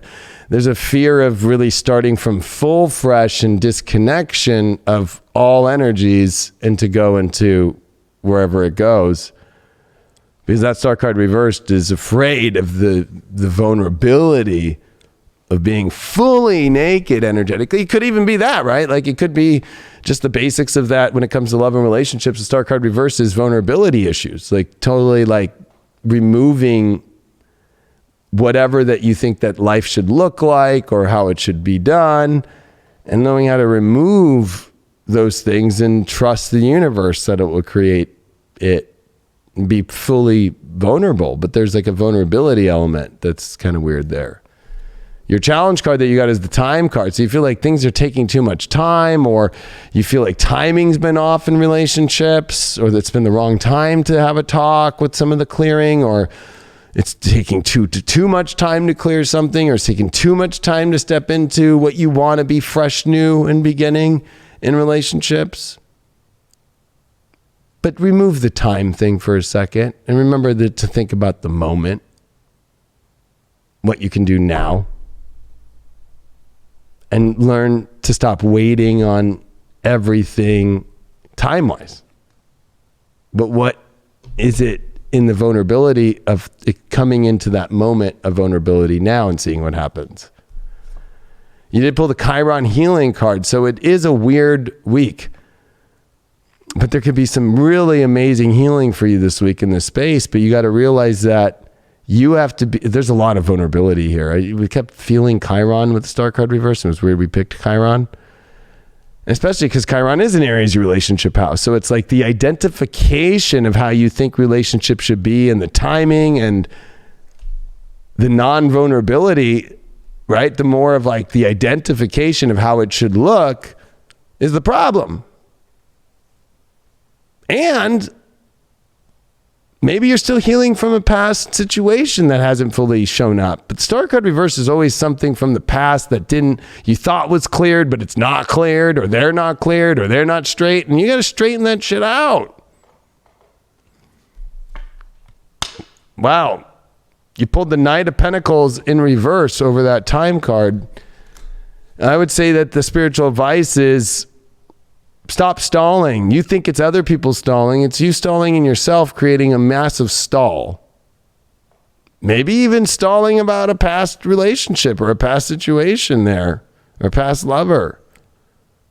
And you know, the Knight of Pentacles in reversed is very slow because it's not even moving forward at all. And already the Knight of Pentacles is a long journey, but it's almost like you're afraid of a new long journey. Because the long journey prior to this felt like you wasted your time. So you're afraid that you'll go waste your time again in any direction. But that's the healing and that's the vulnerability you're going to have to go through. Wow, you pulled the 5 of Cups in reverse, the sorrow card, and it's in reverse. And with the Star card reverse, this is definitely somebody from the past who's still not accepting the sorrow, that's still trying to come into your life, that's causing you to not be fully vulnerable, to even be able to have the full expression of where you want to go in your life. Or you're still connected to the past situation and you haven't fully gone through the sorrow, or you're trying to just remove the past and it's been difficult. But you know, it's not so much about trying, which is the number one word of a Libra, try instead of do. In certain areas, especially relationships. I would say that, is it really that sorrow? And maybe tell that person too in the past, like, what are you so sorrow about? Like, why don't you like really look and see what didn't work out and You just kind of have to be that vulnerable, like, truth. Sometimes you have to be the hammer here and just be like, sorry. Like, accept that it didn't work out good. Wow, you got the Four of Cups over that healing. So what you're healing that things have not shown up the way that you want them to show up in all directions in your relationships. And that there's been massive stalls. Should we call Ganesha? I think we need to call Ganesha. Ganesha! Wholeness. You've been waiting for the moments to come into full wholeness. That's why. Because every time that you've gotten in everything else, there wasn't enough wholeness there. And I think it was because, you took things just kind of as they were and did not do the processing and did not clear the past and did not do the healing elements of things and always, didn't pay attention to how much time you were wasting on things that were going backwards. And when the journey should have ended, you kept the journey going. So wholeness right now is about coming to a clear space and understanding the journey and understanding, knowing when to get off the ride and stay on the ride. Yeah, because you're already whole. You are completed. But you just have to know that in order to move forward, in order to fully heal, you have to know that you actually are complete without that individual, without them being in your life anymore. You're everything that you need, all rolled into one. You're already existing. Boom. Your astro dice are the 6th house moon in Sag.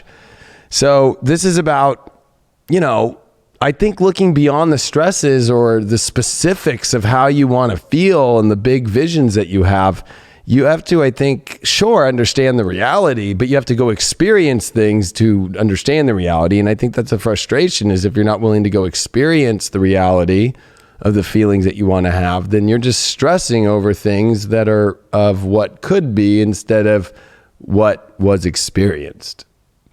It's also about emotionally expressing your beliefs of the reality that you want and make sure that they're in alignment with other people in the same way. So there's a lot of emotional expression and beliefs that have to be had, and they have to be very specific to the lifestyle that you're in. Or expanding your lifestyle, or expanding your stresses, or expanding your small, tiny little 6th house world to feel the emotions of the greatness that you want. The greatness that you are. Remember that one. That too. Both. Yeah. Both. Well, it's very easy to lose appreciation from ourselves. Wholeness. Whole. We are whole. We are complete. We are whole. All we need is ourselves. There's lots of holes in love. Yeah. Holy moly. Holy moly. Oh, holy. I think holy moly was a guacamole. We got Taurus.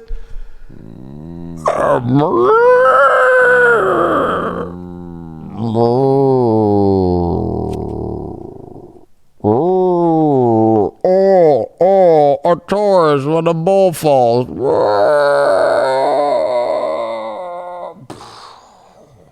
Help me up. Help me up. Oh, I'm up. I'm up. Oh, that was a long one. Where am I at right now?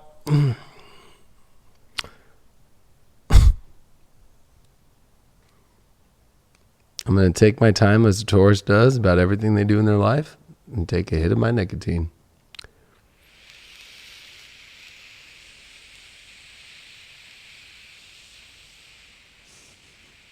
The silence. The silence is deafening. Whenever you're going out, well, in the old world, when we used to be able to go out to wherever we wanted to, which we can't anymore, waiting on a Taurus to get ready or anything is just always like, you got to get used to it. Someone let them feel that for a second.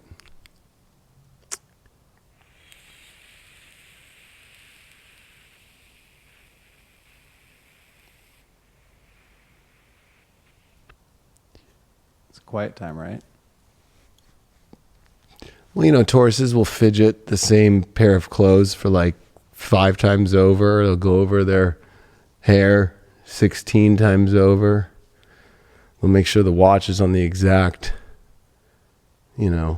band. If it's off the wrong hole on the band, there's a problem. The ring's not clean right and shining right, there's a problem. That's why I like Taurus, though. Because they show up with all those kind of things ready to go. But if they don't, if they run out of socks, or they run out of this, or they don't have enough gum, or they don't have the things that they want in their life, it's like they won't go do anything. Like, no, I can't go do it. I don't have all that shit.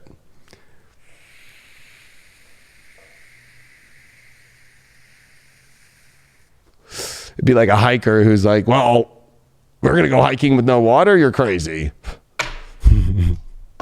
That's how Taurus is about just basic things that they value in their life. I don't have any of that right now, or da-da-da-da. Oh, not going to do it then. All right. Well, Taurus, Venus is finishing in your sign and then coming into Gemini for the next, 4 months. You got a lot to question about. Well, not only the financial aspects of life, but if we're going to talk about love, about your self-worth stuff. So a lot of this has to do with self-worth, Taurus. You are the sign that rules worth, and you have to own your worth. Uranus is in your sign. It's time to break free of the chains that aren't allowing you to have what you want in your love life. Uranus is in Taurus. Time to break yourself free to get what you want. But Jupiter and Pluto are saying you need to stop the same story that keeps repeating over and over and over and over again, because you aren't breaking that cycle. Because of Mars and Saturn now in your 10th house, you have to take authority and you have to make decisions and you have to be a grown-up now. Even if you're older. If you're older, well, guess what? Mars and Saturn were here in their early 90s. So you got to now grow up from what you were doing then.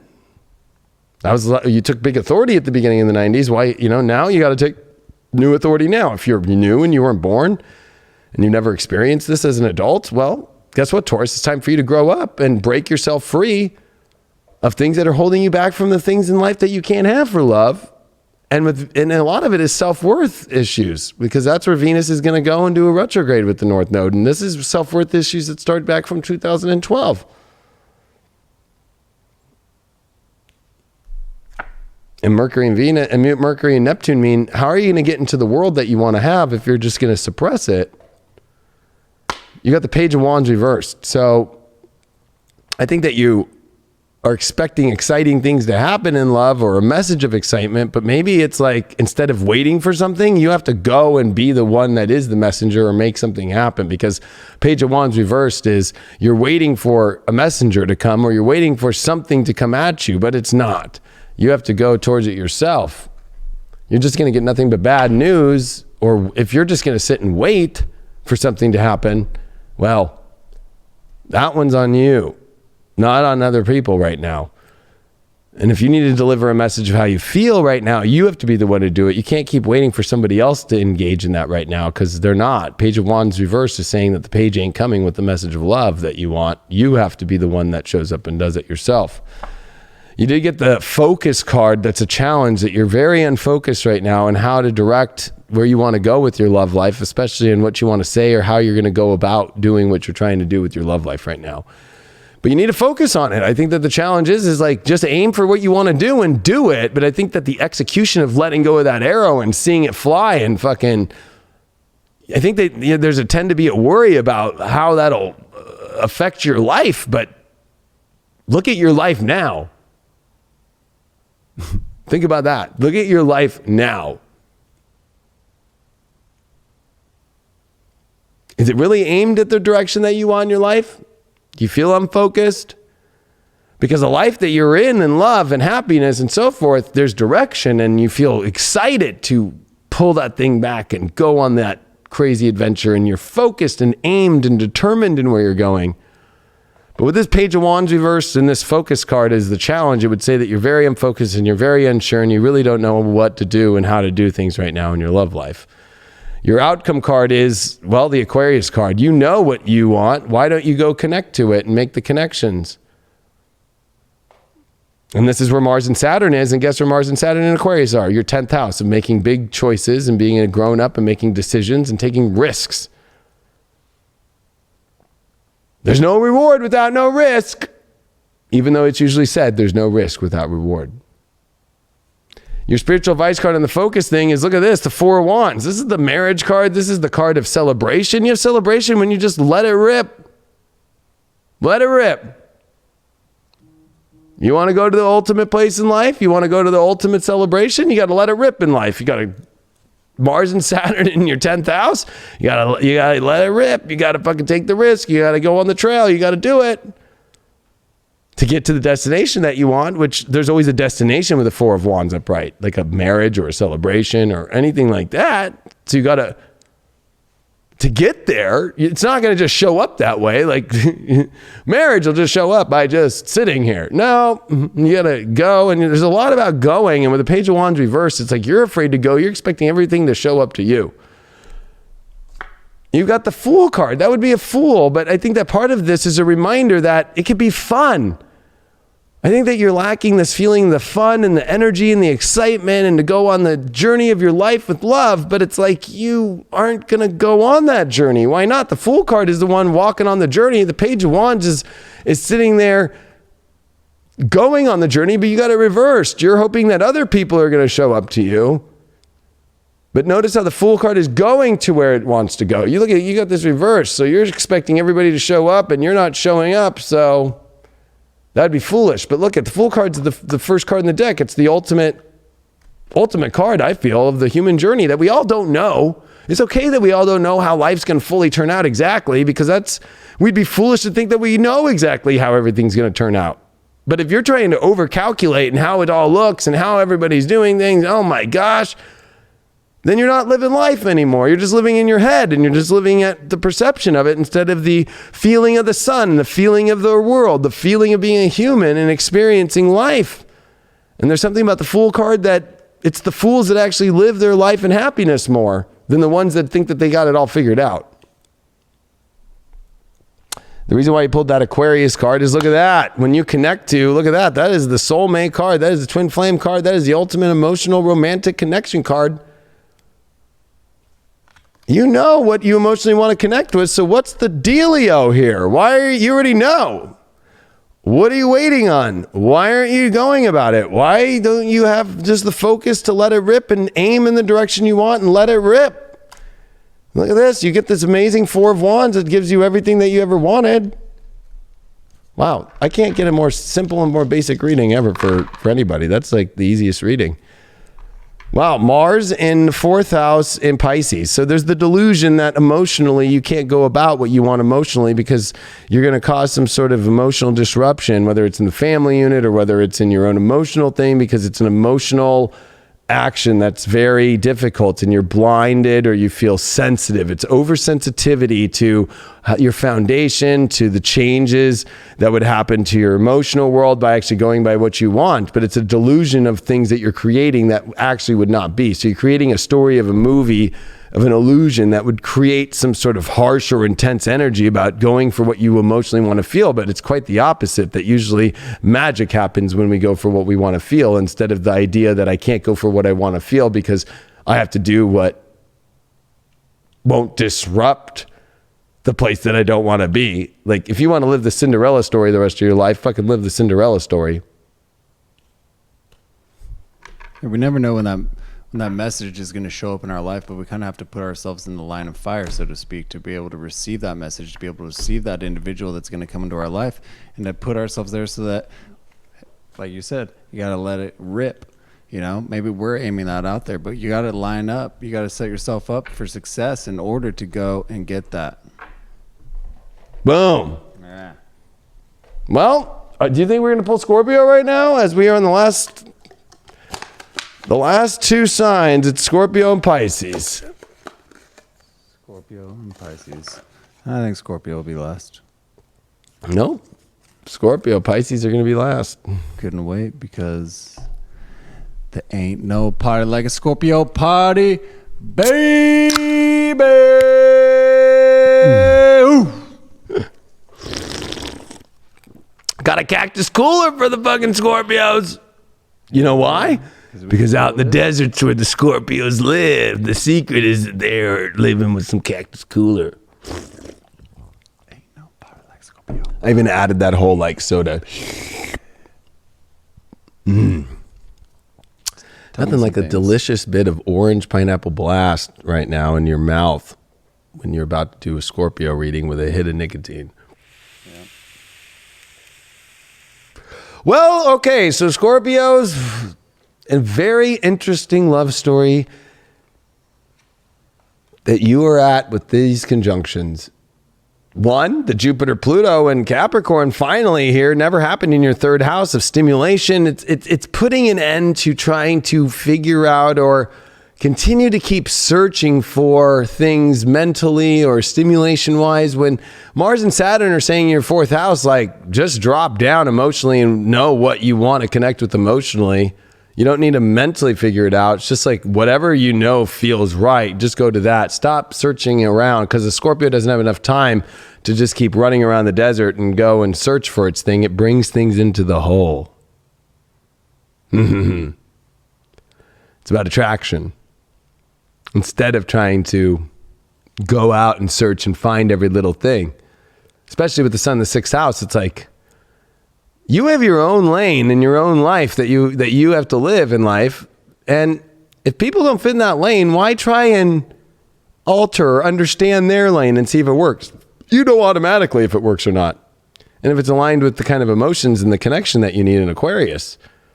But the big news is Venus is going to be leaving your relationship house, and it's going to be going into your 8th house of sex, baby, for the next 4 months. And deep intimacy and trust though. Woo! This is going to be clearing 8 years of all the weird trust stuff about relationships in your life and dealing with them. And a lot of it is learning to attract the partners that you want in your life instead of going after them. Of course, you can use communication with Gemini, but it's like the way that you express yourself brings in things. The way that you use your voice expresses and brings things in, right? So this is a time to realize that you are a master of attracting what you want in instead of searching to go and look all the place for it.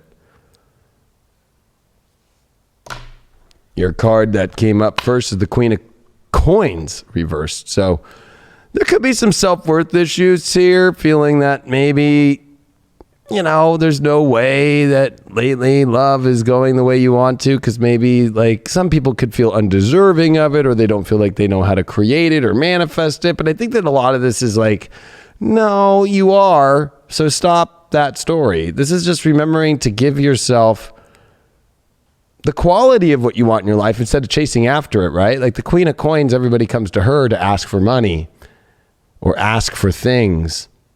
Why don't you think of that approach now in relationships? Like, why don't you just let people come to you and ask for you what it is, and you determine whether or not they're worthy of it or not? You are a Scorpio. And you pulled the meditate card here in the challenge position, which I think challenge-wise is the meditation on, am I stuck right now? There's always a rope around the hand on this one, but it looks like it's freeing itself. So I think the challenge is that you know you're freeing yourself, but you almost feel like you're not fully free, when maybe is that an illusion? Maybe you've actually broken free of a lot of the curses that you might think you have, or you've broken apart from the ropes that have been kind of holding you back. But a lot of that's going to be whether or not how much you own the value of what you're worth and the love that you deserve, right? So it's kind of about being like spiritually self-worth cocky. Doesn't mean outer cocky, it means inner cocky. Like, I know what I'm worth, and I'm not going to be bound to something that doesn't see it that way. I'm only going to be bound to things, or I'm going to let those things be bound to me that know the value of how fucking amazing this fucking shit is. So I would say that but it's with the Queen. So it's like, it's not too cocky, but it's cocky enough to know the value of the motherly element of knowing how to bring in that greatness. So it's not like a harsh shit. It's much more of a like natural, more inviting energy that you're bringing in things. Wow, you pulled the Taurus card, which is your relationship house, but you've got this as the ultimate outcome, which is self-worth, which is what you have. Focus on what you have in yourself right now, and everybody's going to want what you have, not about what you can go get. So think about it that way, Scorpio. This is not about in your love story anymore, especially with these big changes this week in the astrology about what you can go get. It's about what you have and what everybody wants. But you have to realize and change the narrative in the story that way and watch it just all start to come to you. You should watch my love class. I'll teach you how. Your spiritual advice card you got is the 10 of Wands reversed. So it's time to drop all this weight. I think you've put so much weight like that you've been carrying, especially romantically, of trying to search and find. And that's been what you're releasing, is that it's like, why even put a bunch of weight on it? Like, and why keep going after things too? It's too much. You're here to draw things in. You're a Scorpio. You're here to attract. It's where you are the seductor. This is bringing Scorpios back to the seductive quality of the qualities that you have that people want. Well, you pulled two cards, actually. You pulled the World card and you pulled the 9 of Wands upright. So, gosh, I think this is great. I think that it's like the issue with the Queen of Pentacles reversed is I think that, this guy's a little timid holding on to it. He's unsure about how special it is that he is or that what he's protecting, but the world's here. So it's like, you're about to get the whole world in your life once you get rid of the insecurities of owning the power of what you have in yourself. You're going to get everything that you ever wanted. There's also kind of like a completion to this kind of, I would say, I don't want to say timid, but I would say somebody who's just a little unsure of where they are in their power of themselves. That story's over. The World card is always the end of a story and a new beginning of a story that's coming. Not like a death card way, but in a much more beautiful, like natural way. And the reason why you pulled the Taurus card is you did get the 9 of Pentacles in reverse. So you haven't been owning the value of your own amazing self fully, and you've been chasing other people that you think have it. But why aren't you looking and chasing about it in yourself? You don't even chase it. You just own it in yourself. That's going to draw in the people that are going to see that from within you more powerfully than ever. And picking partners that when you go to chase them, they actually probably are more of a facade of it than really what they actually put themselves out as. I think you're realizing there's a lot of facades out there of people that you chase that you think have this quality or this amazingness to them that actually they were kind of fake about it, or they were fraudy about it. That's a cool Scorpio story. But I think that, I'm going to pull Ganesha because overall, what is this about? Oh, prosperity. Of course it is. Prosperity to have the most amazing thing in your life. And it's not like he's walking around. It's just all coming to him. The prosperity's coming to Ganesha here. I don't think you have to do much, Scorpio. I think that this is about owning the value of what you are and start using the law of attraction more by owning and being like, I can just draw in. It also makes you start to force to own the value of yourself by using the seduction tools you have. Why do you think more Scorpios wear lingerie and they know how to draw in what they want? Use it more. Don't feel shameful about it. You got Mars in the 12th house in Pisces. Yeah, this is cutting out all the past situations of suppression in yourself. In any past situation or ex-lover or any ex-energy or any past energy, you're cutting it all out because I think that was cause of insecurities and stuff that you're flipping with that energy. We're seeing 2 flips by 2 pentacle cards this week. So it might be vulnerable sometimes to bring up the past, but it's also about not identifying off the past anymore and clearing out the identity that was kind of stuck in the mud. And so this is you clearing things to just bring things naturally in. We got to be aware of our power, Scorpio. We got to be the gravity in our love life. Let it radiate and let it come to us always. Always. Know the abundance that we hold within ourselves and cherish that because we are capable of the depths that no one else can experience except for those lovers that we are with and those loves that we hold within ourselves. Always, baby! Always. All right. Pisces is the last one. Pisces, we got the fish. Where's my fish in their aquariums? Or are you in the ocean? Or are you in a pool? Or are you in a fucking toilet? Or are you in the sewer? One of my friends, for years on the Leo King app and on Future Life even, the Pisces was this fish that was in like shallow water with fucking mud. And she would call me so pissed, like, change the Pisces picture. I cannot stand that fucking ugly fish in the fucking shallow water with the fucking mud and fucking like shit around. And I was like, but that rules Pisces. You're either in toxic or you're in a beautiful place. And I'm reminding you not to go into the toxic waters constantly and stay there and stay comfortable there.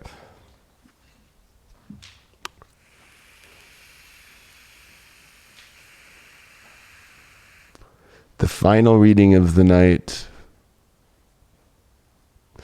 Craig used the bathroom, so Pisces, you get a little, he tried to slip like a Scorpio, like, I could just slip through here. But all right, Pisces, we do have to have a talk. I think we did have a talk last week, but I'll have another talk with you. I think I also I've had a lot of talks with a lot of signs lately. We're going to have another talk, though.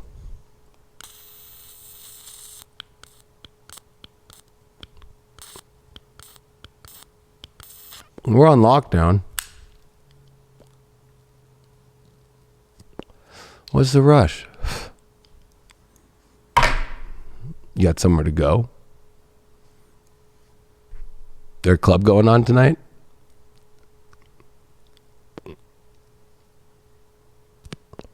Or maybe Ozark is on fucking Netflix season 3. You know, it's funny. I can't even watch any of the shows on Netflix or all these things right now. And I'm talking to Pisces. And I'm actually talking to all the zodiac signs too, but I'm talking to Pisces. Because there are all these just stories that I can't go really experience in real life. And I think as a Pisces now, with Mars and Saturn in Aquarius, it's like, you know that you want to go experience the real dreams of your life and connect to them now. But you have to get rid of your insecurities about going to where you want to go. So you have to take some big risks when it comes to your vulnerabilities and your sensitivities regarding getting out of the same rut that you continue to stay in that holds you back. Especially with the sun in the second house in Aries, a lot of this has to deal with self-worth things. Physical attributes. I keep saying it with Chiron there. Physical. It's almost like, Pisces, only you yourself believes that you don't look the way that you want to look. Nobody else feels that way. People could tell you how beautiful or handsome or whatever it is that you are, but you don't see it that way. So you create that in yourself, and it blocks so much of the world and the love that you want to experience. It also makes you stay with partners just because you knew they saw you win. But there's new people and there's other possibilities, people seeing you now that might like you more. And you need to learn to like accept the way you are now and not hold yourself back from the most beautiful love stories of your life, because Mars and Saturn now are like, we need to kick out all these old fucking subconscious issues of blocks. And guess what? It does it by electroshock therapy. It shocks you and gives you unpredictable moments where you have to get over your vulnerability and go to connection, or are you just going to keep disconnecting and then you're going to feel more alone? Even if you're in a relationship that you feel that you're so secure in, you might feel more alone. Because you're afraid to change the radicality up of it. When with Jupiter and Pluto, this is definitely telling you to go connect with the world, and a different world, and a new world, and new groups, and new people, and new areas in life that are going to take you to a new place. That's what this transformation is about. And with Venus that's leaving Taurus, guess what? Sure, okay, you've had a lot of stimulation, or you can have a lot of stimulation in your mind, but now Venus comes into your emotional house and it's going to stay here for months. This also looks at where you live. Are you living in the right place for love? Or are you too comfortable in where you're at? A lot of Pisces are about to go on some weird things about when it comes to their location, their family situations, and all those moving elements, because that's the issue over the last 8 years. It's time to go find the real environment, the real fish tank with the right fish around. That you are not going to always bring up some sort of insecurity, subconscious block that won't let you go into what you really want to have in your life. And you're going to find out what that is this week with Mercury conjunct Neptune, and that's both in your sign. And you've had Mercury in your sign for last year and this year do retrogrades. So you've had to rethink your whole entire identity twice now, 2 years in a row. Are you done with that yet? Are you ready to just be like, this is what I want, this is who I am, and let me go on the magical adventure of that? Or are you just going to keep sitting behind like Oz in your little workshop and be like, I'm not ready yet, so I'm going to keep using the fucking machine to put out how I seem in the world instead of, I don't want people to see who I really am.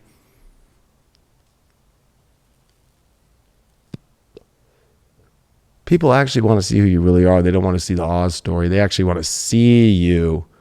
They don't want to see the version that you want to be seen of you. And they also don't want to be associated with the people that have caused you to almost become that way. That's deep. Your first card that you got is the Knight of Wands, baby. This is the lover that's running in. I'm going to go find my sleeping beauty and kiss her. You know what I mean? Like, wow, the Knight of Wands, he is ready to go. There's a lot of energy that you're ready to go too. You're ready to find love. I think that you're aching, my achy, breaky heart. I'm ready to fucking get rid of that shit, and I'm ready to fucking go find some love. Great card to have. But, oh, look at you. Your challenge is that you put boundaries up about fucking it. So it's like you put a wall up to the fucking crusader of love in your life. And then you're like a little weird fucking tiger about it, fucking growling like, no, I don't want it to come in, but I asked you to come, but then no. So it's almost like the Sleeping Beauty story when Philip comes and comes to rescue fucking, what's her name? She had such a beautiful name. What? In Sleeping Beauty, her name is, come on, I remember it. Sleeping Beauty? Yeah. Sorry, I know the name.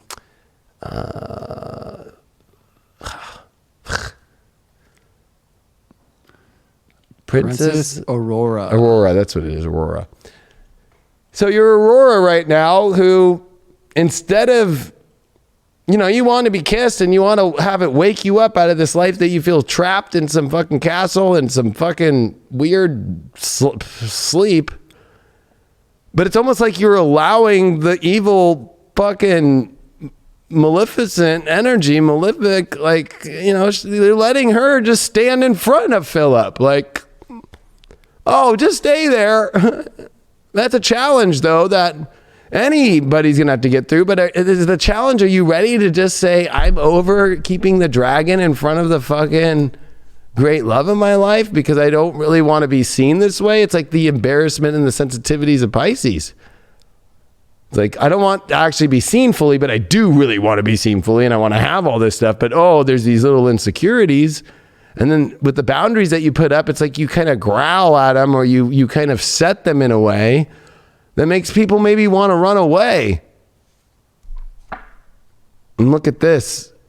This is the week where you change your whole life about love. You have to make a big transformation. You have to do a death and rebirth here, especially about those boundaries. You need to put a complete destruction to them. And you have to learn, remember, Pluto is about receiving. Why are you pushing away what you want to receive? And why are you holding on to what you don't want to have?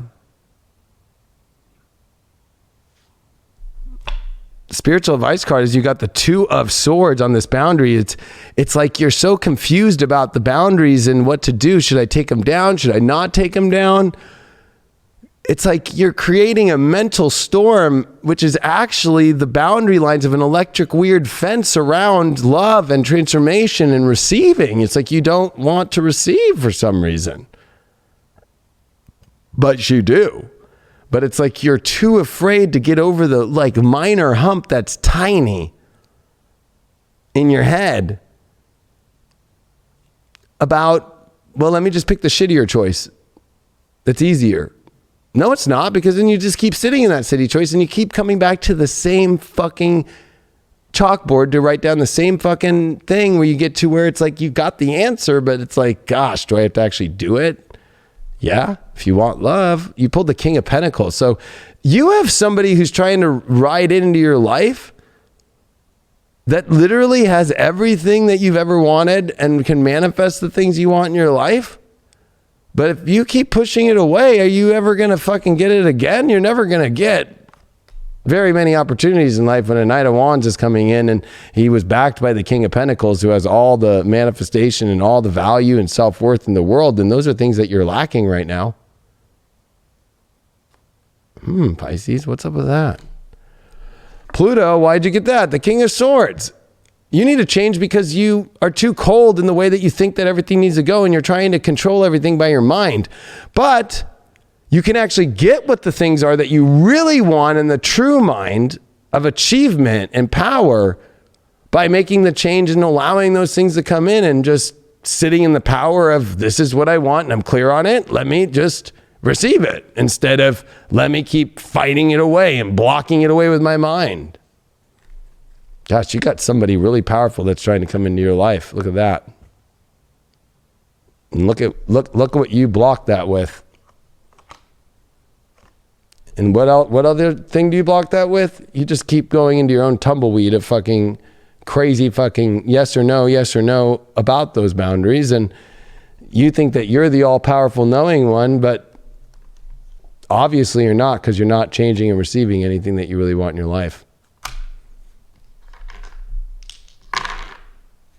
Neptune in the 8th house. Oh shit, it's time for you to get a little freaky here and open up to your depths. And even though it's a vulnerable space, but there's that Virgo, right? It's like, well, how is that going to come into my life? I don't know. It'll make a life change. Well, a life change might be the greatest transformation of your life to get your fantasies true and your dreams true. But if you're going to hide and you're going to be critical and you're going to stay in the same routine and not go to the depths of what you want, well, then you're not going to get any of the story, and it's all going to be an illusion, and you're just going to keep dreaming about it every day and masturbating about it. All right. Well, that was a deep love tarot to remember. Definitely. We love when you share the videos. We love when you all share the Instagram stories of any parts of the show about your signs or whatever that we do. We just want you to know that we really truly care about you here at High Vibe, and always bring it a high vibe. And this show is an entertainment, love, spiritual show where we do the spiritual, but we are not afraid to bring the crazy entertainment. And I always want to remind you of all that. I want to thank Craig always for being part of the show and bringing his ancient mastermind wisdom to this show. Yeah, sometimes that makes sense. No, actually it makes sense a lot of the time, actually. I would say all the time. I you know what? I think that everybody's input in life is masterful. That is true. And it's whether or not we're willing to listen to it or not. That's some deep ego work we're all doing right now. And I have to include myself into that mix all the time too. So, thank you. High Vibes popping. And we love you and we love doing this. And thank you so much for being supportive. And whether you're on YouTube or especially so many of you all have been coming on to High Vibe to make it great. And we just keep coming up with new ideas and so many new things. And we truly appreciate it. And especially the new dailies I've been doing where I'm adding so many of the new elements. I actually never thought my dailies would go that way. And it's been amazing. Even my intuitive report this week was the most different report I've ever done in my life. I was like, it was crazy what Spirit was asking me to do. So, go try High Vibe out. There's a 7-day free trial. And let us blow your mind away. For real. If you think this show's the entertainment show. What about the real deep stuff? We're on there every day. We got tons of content every day, new for the day and the week stuff. A lot going on. And my Love Masterclass, of course, Wednesday nights at 4 p.m. is a live course. We're doing a 10-week now. So we're already on 5 weeks. We're going to week 6. So there's still another 5 classes left. And you can catch up on the 5 classes that were recorded prior. Register at theleoking.com or highvibe.tv, but it's not even a registering. You can join at any time and be part of it. And we're over 16 hours of course. You're going to go over 32 hours of course in this thing at the end of it when we're said and done. It's going to be a lot. And I teach you not only astrology, but I teach you how to know your love story and how to get out of these crazy love stories and how to get in the right ones and how to know to pick the right partners, all from just the sun, moon, rising to running the charts traditionally to all my secrets. Other than that, any last words from a Scorpio? I'd say just don't be afraid to love right now. I mean, obviously we all have to be smart with the situations that we put ourselves in, but don't shy away from an individual trying to come into your life, and don't shy away from your actual feelings that you're trying to let out into the world. I mean, this is a perfect time to reflect, to look within and kind of calculate as to what moves we want to make going forward. As you said, Mr. King, love is going to look different going forward. The world around us is going to look different going forward. So just kind of prepare ourselves and set yourself up for that success that you are capable of achieving in this life. That'd be about it. Yeah, and we got to find love still. I know. I just want to say this because, like in my personal life, I was supposed to race Huntington Beach this weekend on the pier, and that was canceled because of this situation we're all going through in life. And that race for the last 2 years prior to it, I'll admit, has been the last 2 years been like the most fun thing I do every 2 years. It might sound crazy, but jumping waves in Huntington Beach on the pier and on fucking jet ski at like 50 to 70 miles an hour is a rush of my life. And I love being on the beach, and I love being in that vibe. And the fact that it's not going down this weekend, I got to accept it. But it doesn't mean I'm going to stop my love and my happiness and find things. I found little things like just around even here, because I've been quarantined here for over 2 weeks now, which is kind of crazy that I've been here for 2 weeks. But I at the studio full time. But there's always something to find love with. And I think Craig said it best. Don't be afraid of love. And I think that that's what Craig and I realized doing this show for 2 weeks and watching the numbers go down from, we've hit 1 million a month ago on this show for 1 week. And we're averaging 400,000, 300,000 views to just 30 or 40,000 people out of nowhere, because people over these 2 last weeks have forgot about love. And we did extensive research, and it was nothing that we did different. It was nothing that YouTube didn't do different to us. It was legitimate. People are really forgetting about love. We love you. Don't forget about it. Don't be scared of it. Believe it or not. I know it might sound crazy, but it is the cure to everything in life.